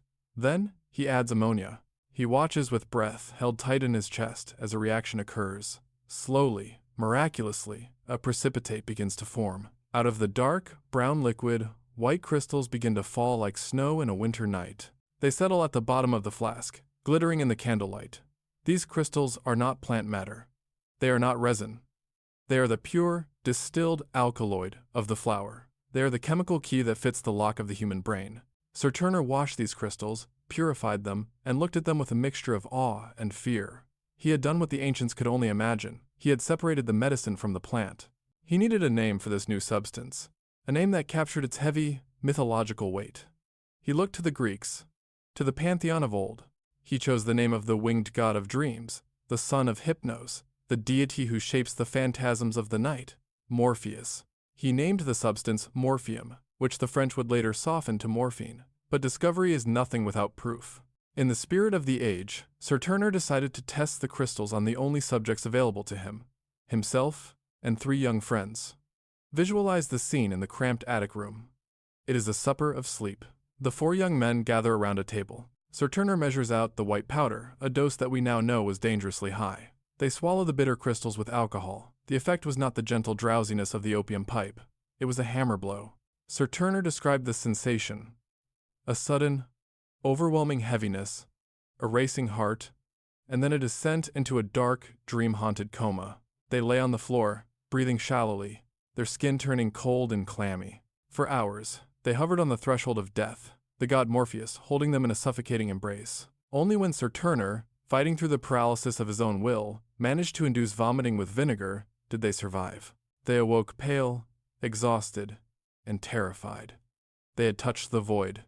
They had proven that this white powder was 10 times more potent than raw opium. The joy plant had been refined into a weapon of staggering power. For years, Sir Turner's discovery went unnoticed, a scientific curiosity published in obscure journals. But the genie was out of the bottle. The French chemist Gay-Lussac eventually championed the work, and by the 1822, factories in Darmstadt were producing morphine on an industrial scale. The alchemists of industry had taken the baton from the apprentice. The god's own medicine had arrived. It was hailed as a miracle, a triumph of human ingenuity over the tyranny of pain. No longer did a patient have to swallow nauseating cups of laudanum. Now, they could take a tiny, precise grain of the white salt. But the true revolution in the relationship between the flower and the blood was yet to come. It required a second invention, a technological partner to the chemical discovery. In 1853, a Scottish physician named Alexander Wood invented the hypodermic needle. Pause to consider the profound shift this represented. For 5,000 years, the poppy had entered the body through the mouth or the lungs. It had to pass through the gates of the stomach, to be digested, filtered, and processed before it reached the blood. The body had defenses, barriers, and delays. The needle shattered those barriers. It allowed the physician to bypass the biological sentinels and place the drug directly into the river of the bloodstream. The sting of the bee, as it was sometimes poetically called, changed everything. The onset of relief was no longer a matter of 30 minutes. It was a matter of seconds. The rush was immediate. The connection between the act and the feeling was instantaneous. And with the needle came a new intimacy. The drug was no longer something outside the body that was consumed. It was something injected into the self, merging with the very fluid of life. The timing of this convergence, the isolation of morphine, and the invention of the syringe could not have been more tragic. It coincided with the eruption of the first great industrial wars. The American Civil War and the Franco-Prussian War became the proving grounds for this new medical technology. Visualize the field hospital at Gettysburg or Antietam. The air is filled with the copper smell of blood and the sulfurous choke of gunpowder. The noise is a cacophony of agony, the screams of men with shattered limbs, the groans of the dying, the sawing of bone. The surgeon stands in a tent, his apron stained dark red. He has few tools to offer mercy. He has the saw, the tourniquet, and now, he has the syringe. To the soldier lying on the operating table, staring up at the canvas roof, the morphine was an angel. It was the only thing that stood between him and the insanity of pain. A quick prick of the needle, and the agony of a grape-shot wound dissolved into a warm, floating detachment. It allowed the surgeon to amputate a leg while the patient lay in a state of dreamy dissociation. It soothed the racking cough of dysentery. It eased the passing of the inevitable dead. It was consumed in vast quantities. The Union Army alone issued nearly 10 million opium pills and over 2 million ounces of opiates and powders. But the angel demanded a terrible price. The drug did not distinguish between the pain of the injury and the pain of the withdrawal. As the wounds healed, the soldiers found that the hunger remained. They returned to their farms in Ohio, to their factories in Pennsylvania, and to the cotton fields of Georgia, carrying a secret ghost within them. They called it the soldier's disease, or the army disease. It was a silent epidemic. Thousands of veterans, men who had survived the charge at Bull Run or the siege of Vicksburg, found themselves enslaved by the very medicine that had saved them. They were not the wretched coolies of the opium dens in the popular imagination. They were heroes, fathers, and husbands. They struggled in the privacy of their homes, dependent on the hypodermic kit to get through the day. The stigma was immense, but the biological imperative was stronger. The god's own medicine had become a devil in the blood. The tragedy extended beyond the battlefield. In the Victorian era, morphine and opium became the aspirin of the household. It was mixed into syrups and tonics, sold over the counter without restriction. Picture the nursery of a respectable London home. A nanny reaches for a bottle of Mrs. Winslow's soothing syrup to quiet a teething baby. The label is colorful, innocent, promising rest. Inside is a potent cocktail of morphine and alcohol. The baby sleeps, indeed sometimes a sleep from which it never wakes. Women, treated for hysteria or menstrual cramps, were prescribed morphine by well-meaning doctors, drifting into a life of gentle, lace-curtained addiction. The flower had infiltrated the domestic sanctuary of the West just as thoroughly as it had infiltrated the palaces of the East. As the 19th century drew to a close, the medical community began to look at morphine with growing suspicion. They recognized the trap. They saw that the cure for pain was becoming a disease of its own. The search began for a new miracle, a substance that would offer the pain-relieving power of morphine without the addictive curse. The alchemist went back to the laboratory. Enter the Bayer Company. Located in Elberfeld, Germany, Bayer was the titan of the new pharmaceutical industry. They believed in better living through chemistry. In 1897, a chemist named Felix Hoffmann, the same man who would synthesize aspirin just days later, performed a simple chemical modification on the morphine molecule. He added 2 acetyl groups to the structure. It was a process known as acetylation. Hoffmann heated morphine with acetic anhydride. The result was a new substance, diacetylmorphine. When they tested it on animals and then on human workers in the factory, the results were astounding. It was more potent than morphine. It acted faster. And, crucially, the researchers believed it was free of the nausea and the toying with the heart that plagued morphine users. They believed they had found the Holy Grail, a non-addictive substitute for morphine. They needed a name for this wonder drug. The workers who took it reported feeling heroic, filled with a surge of power and energy. And so, Bayer named it heroin. The marketing campaign that followed is one of the most tragic ironies in the history of commerce.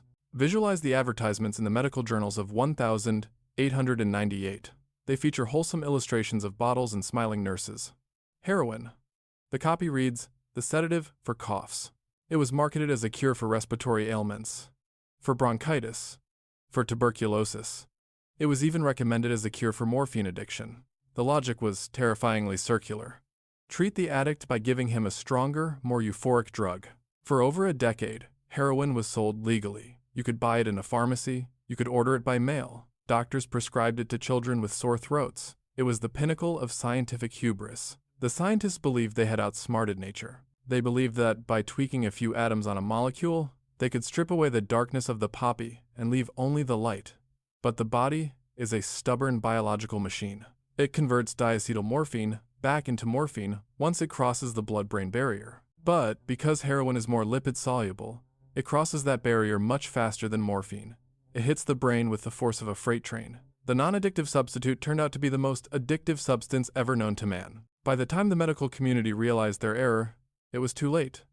The White Plague had begun. The alchemists had sought to extract the angel from the plant, to refine the joy plant into a predictable, industrial product. But in doing so, they had unleashed a demon. They had stripped the flower of its organic context, the gums, the resins, the natural limiters, and turned it into a white powder of devastating purity. The transformation was complete. The poppy was no longer a flower swaying in the fields of Sumer, harvested by a farmer with a flint knife. It was no longer a resin weighed in the bazaars of Baghdad, or smoked in the lattice rooms of Canton. It was now a white dust, manufactured in stainless steel vats, packed into glass vials, and injected with steel needles. It had become a product of the modern age, efficient, potent, and lethal. The alchemist's error was the belief that we could separate the gift from the curse. It was the belief that we could have the pleasure without the payment. As the 20th century dawned, the world was waking up to a hangover that would last 100 years. The veterans of the Civil War were dying off, but a new generation of addicts was being born in the slums of New York, London, and Paris. The soldier's disease had become the city's disease, and back in the quiet earth, the poppy continued to grow. It remained indifferent to the names men gave it: hool gill, opium, morphine, heroin. It simply produced its milk, waiting for the next hand to score the pod, waiting to offer its eternal, double-edged bargain, the end of pain and the beginning of slavery. The science had changed, the delivery method had changed, but the fundamental relationship remained the same. The flower had not been tamed, it had been weaponized. And the ghost of Friedrich Turner, the young apprentice who first saw the white crystals glittering in the candlelight of Paderborn, could only watch from the shadows of history as his discovery reshaped the world in its own somnolent image. The narrative of the poppy had moved from the mythic to the molecular. But the tragedy remained human. The extraction of the soul of the flower did not liberate humanity. It bound us tighter to the wheel. The white powder was lighter than the black mud, easier to transport, easier to hide, and infinitely harder to escape. The alchemist's error was not a mistake of chemistry. It was a mistake of the spirit. And as the factories of Bayer churned out their thousands of bottles, the demon laughed in the dark, knowing that its reign was only just beginning. The wind that blows across the surface of our world is a traveler without a passport. A witness that has seen the rising of ziggurats and the burning of palaces, a ghost that moves through the corridors of time with a sigh of indifference. As we reach the end of our long journey through the biography of the poppy, we must surrender ourselves to this wind. We must let it carry us away from the gaslit streets of Victorian London, away from the smoking ruins of the Summer Palace, and away from the sterile laboratories of the German alchemists. We drift upwards, ascending into the thin, cold air of the present day, looking down upon a planet that has been irrevocably scarred and shaped by the power of a single, fragile bloom. Our journey concludes not in a museum, nor in a library, but in the wild, open spaces where the story began. We drift first over the rugged, formidable spine of Central Asia to the mountains of the Hindu Kush and the arid valleys of Afghanistan. Here, the landscape is a study in geological violence, jagged peaks that scrape the stratosphere, vast bowls of dust, and rivers that run with the meltwater of ancient glaciers. It is a land that has been called the graveyard of empires, a place where the armies of Alexander the Great, the British Raj, the Soviet Union, and the modern superpowers have all marched, fought, and eventually retreated. But there is one conqueror here that has never retreated, one occupier that has never withdrawn its forces.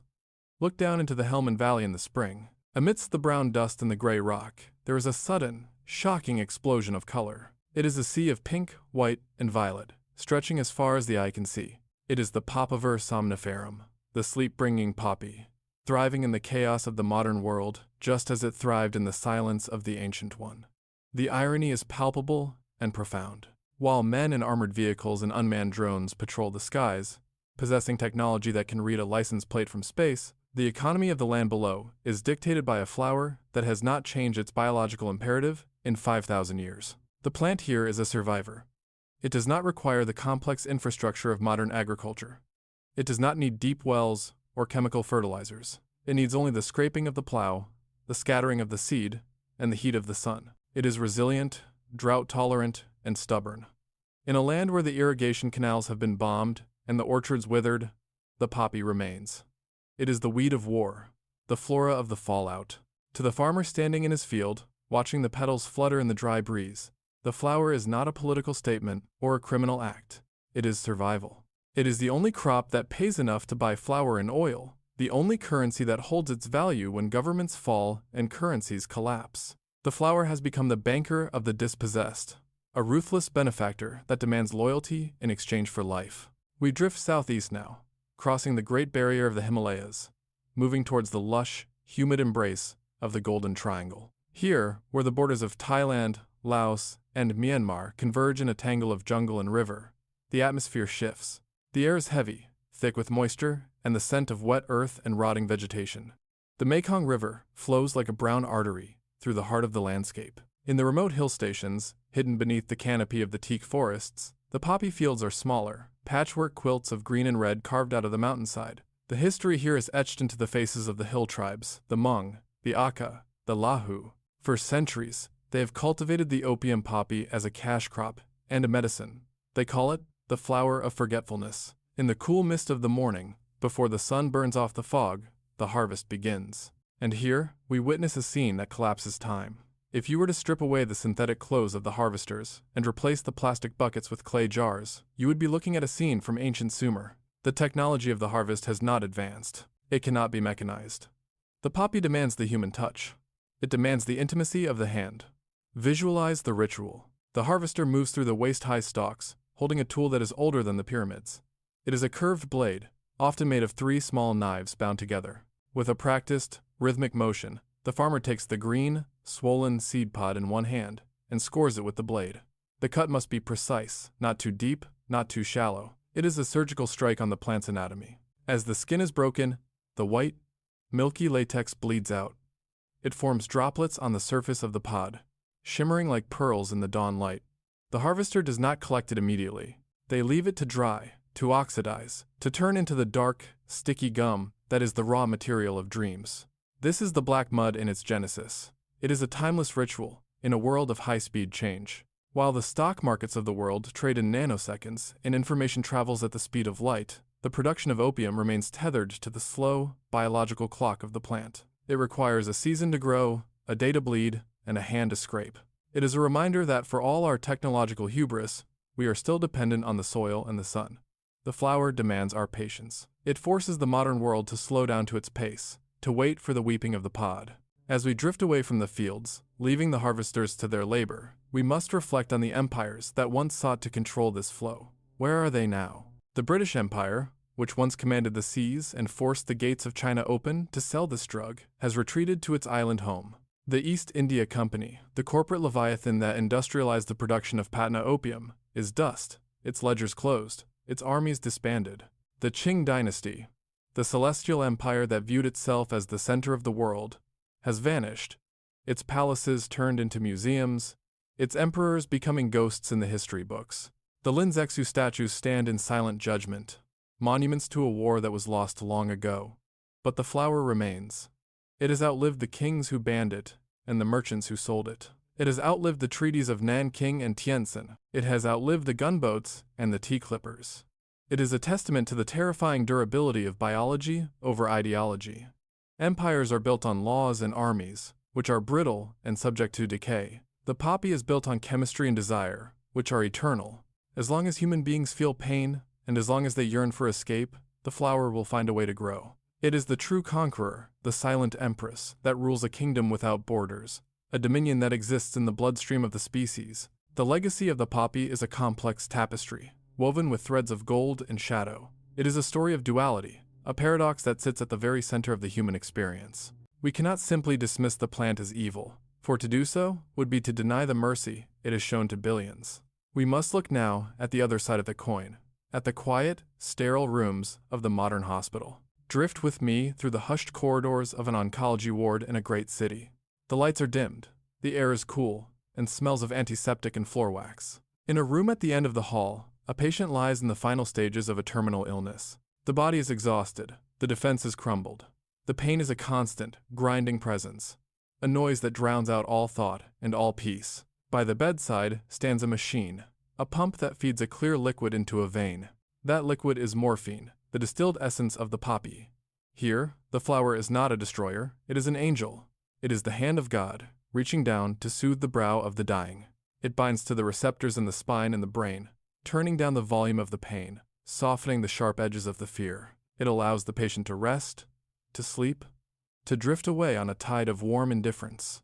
It allows for a death with dignity, a passing that is not defined by agony, but by a gradual, gentle fading of the light. In the context of palliative care, the poppy is one of the greatest gifts nature has bestowed upon us. It is the ultimate compassion, the substance that stands between our fragile nervous systems and the crushing weight of our own mortality. This is the debt we owe to Friedrich Serturner and the alchemists. They unlocked the mercy in the plant. They gave us the tool to silence the scream. To see the poppy only as a scourge is to forget the soldier on the operating table at Gettysburg, the mother in the delivery room, the cancer patient in the hospice. It is to forget that for most of human history, pain was a prison from which there was no escape.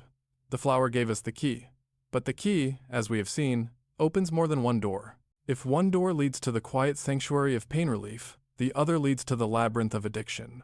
We must acknowledge the shadow that stretches from the poppy fields to the street corners of the modern world. The alchemist's error reverberates still. The refinement of the plant did not tame it, it concentrated it. The white powder of heroin and its synthetic cousins continues to haunt the cities of the globe. Picture a street in a metropolis at twilight. The neon lights are flickering on, casting long, colorful reflections on the wet pavement. Here, the descendants of the opium eaters and the Maddox smokers gather. They are the ghosts of the modern age, men and women who have been hollowed out by the hunger. They are not so different from the scholars of the Qing Dynasty or the poets of the Romantic era. They are chasing the same feeling, the flowery state, the cessation of worry, the warm embrace of a chemical mother. The tragedy of modern addiction is the tragedy of the industrial scale. The joy plant has been stripped of its ritual and its context. It is no longer consumed in a social setting, with tea and conversation. It is consumed in isolation, in desperation, in the dark. The market forces that drove the East India Company drive the modern cartels, the ruthlessness of profit, the exploitation of the vulnerable, the weaponization of chemistry. The silver deficit has become a deficit of the soul. And yet, even here, in the darkest corners of the epidemic, there is a profound connection to the past. The molecule that binds to the addict's brain is the same molecule that bound to the brain of Marcus Aurelius. The craving is the same. The withdrawal is the same. We are connected to the Sumerians, to the Romans, to the Victorians. By a single chain of carbon and nitrogen atoms, we are united in our susceptibility to the flower song. It reveals a fundamental truth about the human condition. We are creatures of immense fragility, driven by a deep, ancestral need to escape the burden of consciousness. The poppy offers that escape, but it charges a price that is higher than silver, higher than gold. As the night deepens over the world, we pull back further, ascending until the borders of nations dissolve and the earth becomes a singular, blue marble, hanging in the void. From this height, the history of opium appears not as a straight line, but as a spiral. It turns and turns, repeating the same patterns of discovery, exploitation, prohibition, and resurgence. It is a dance between the species and the plant, a waltz that has lasted for 5 millennia and shows no sign of ending. We have seen the flower as a medicine in the mud brick huts of Mesopotamia. We have seen it as a sacrament in the temples of Greece. We have seen it as a luxury in the palaces of the Mughals. We have seen it as a currency in the ledgers of the British. We have seen it as a weapon in the wars of empires. We have seen it as a plague in the slums of the industrial age. And we see it now, as a persistent, unyielding presence in the digital age. It is a story of unintended consequences. The farmer who first scored the pod wanted to heal his child. The merchant who shipped the chest wanted to balance his books. The chemist who boiled the flask wanted to cure disease. None of them intended to create a global crisis. Yet, each step paved the way for the next. It teaches us humility. It teaches us that when we meddle with the fundamental forces of biology, when we try to extract the angel and leave the demon, we often end up summoning both. But let us return, one last time, to the source. Let us descend from the stratosphere, down through the clouds, down to a single field in a quiet valley, far from the noise of history. The sun has set. The moon is rising, a pale, silver coin in the velvet sky. The air is cool and still. Picture the flower. It stands alone, rising from the dark earth. The petals, which blazed with such vibrant color during the day, are now folding in upon themselves. The poppy is closing for the night. It wraps its petals around the central pod, protecting the secret alchemy within. It looks innocent, almost sleeping. It is indifferent to the rise and fall of kings. It does not care about the burning of the summer palace or the signing of treaties. It does not care about the laws of men or the moral debates of parliaments. It simply is. It is a biological machine designed for survival, a masterpiece of evolution that has learned to manipulate the most complex organism on the planet, us, to ensure its own propagation. It seduces us with the promise of peace, and in return, we carry its seeds to the ends of the earth. We clear forests for it, we fight wars for it, we build industries for it. In many ways, we do not cultivate the poppy. The poppy cultivates us. There is a beauty in this indifference, a terrible, sublime beauty. The flower reminds us that we are part of nature, not separate from it. We are subject to the same laws of chemistry and biology as the humblest weed. Our empires are temporary. The cycles of the earth are permanent. The eternal echo is the sound of the wind moving through the poppy fields, a whisper that has been heard for 5,000 years and will likely be heard for 5,000 more. So, as we close the book on this long and shadowed history, let us find a moment of rest. The story of the poppy is heavy, filled with the weight of sorrow and the smoke of tragedy. But it is also a story of human endurance, of our constant, desperate search for relief from pain. Let the images fade now. Let the camel caravans dissolve into the dunes. Let the black ships sail over the horizon. Let the smoke of the opium dens drift away into the night. All that remains is the flower, swaying gently in the darkness, a sentinel of the sleep that awaits us all. Rest now, in the knowledge of the past. Let the history drift away like smoke in the wind.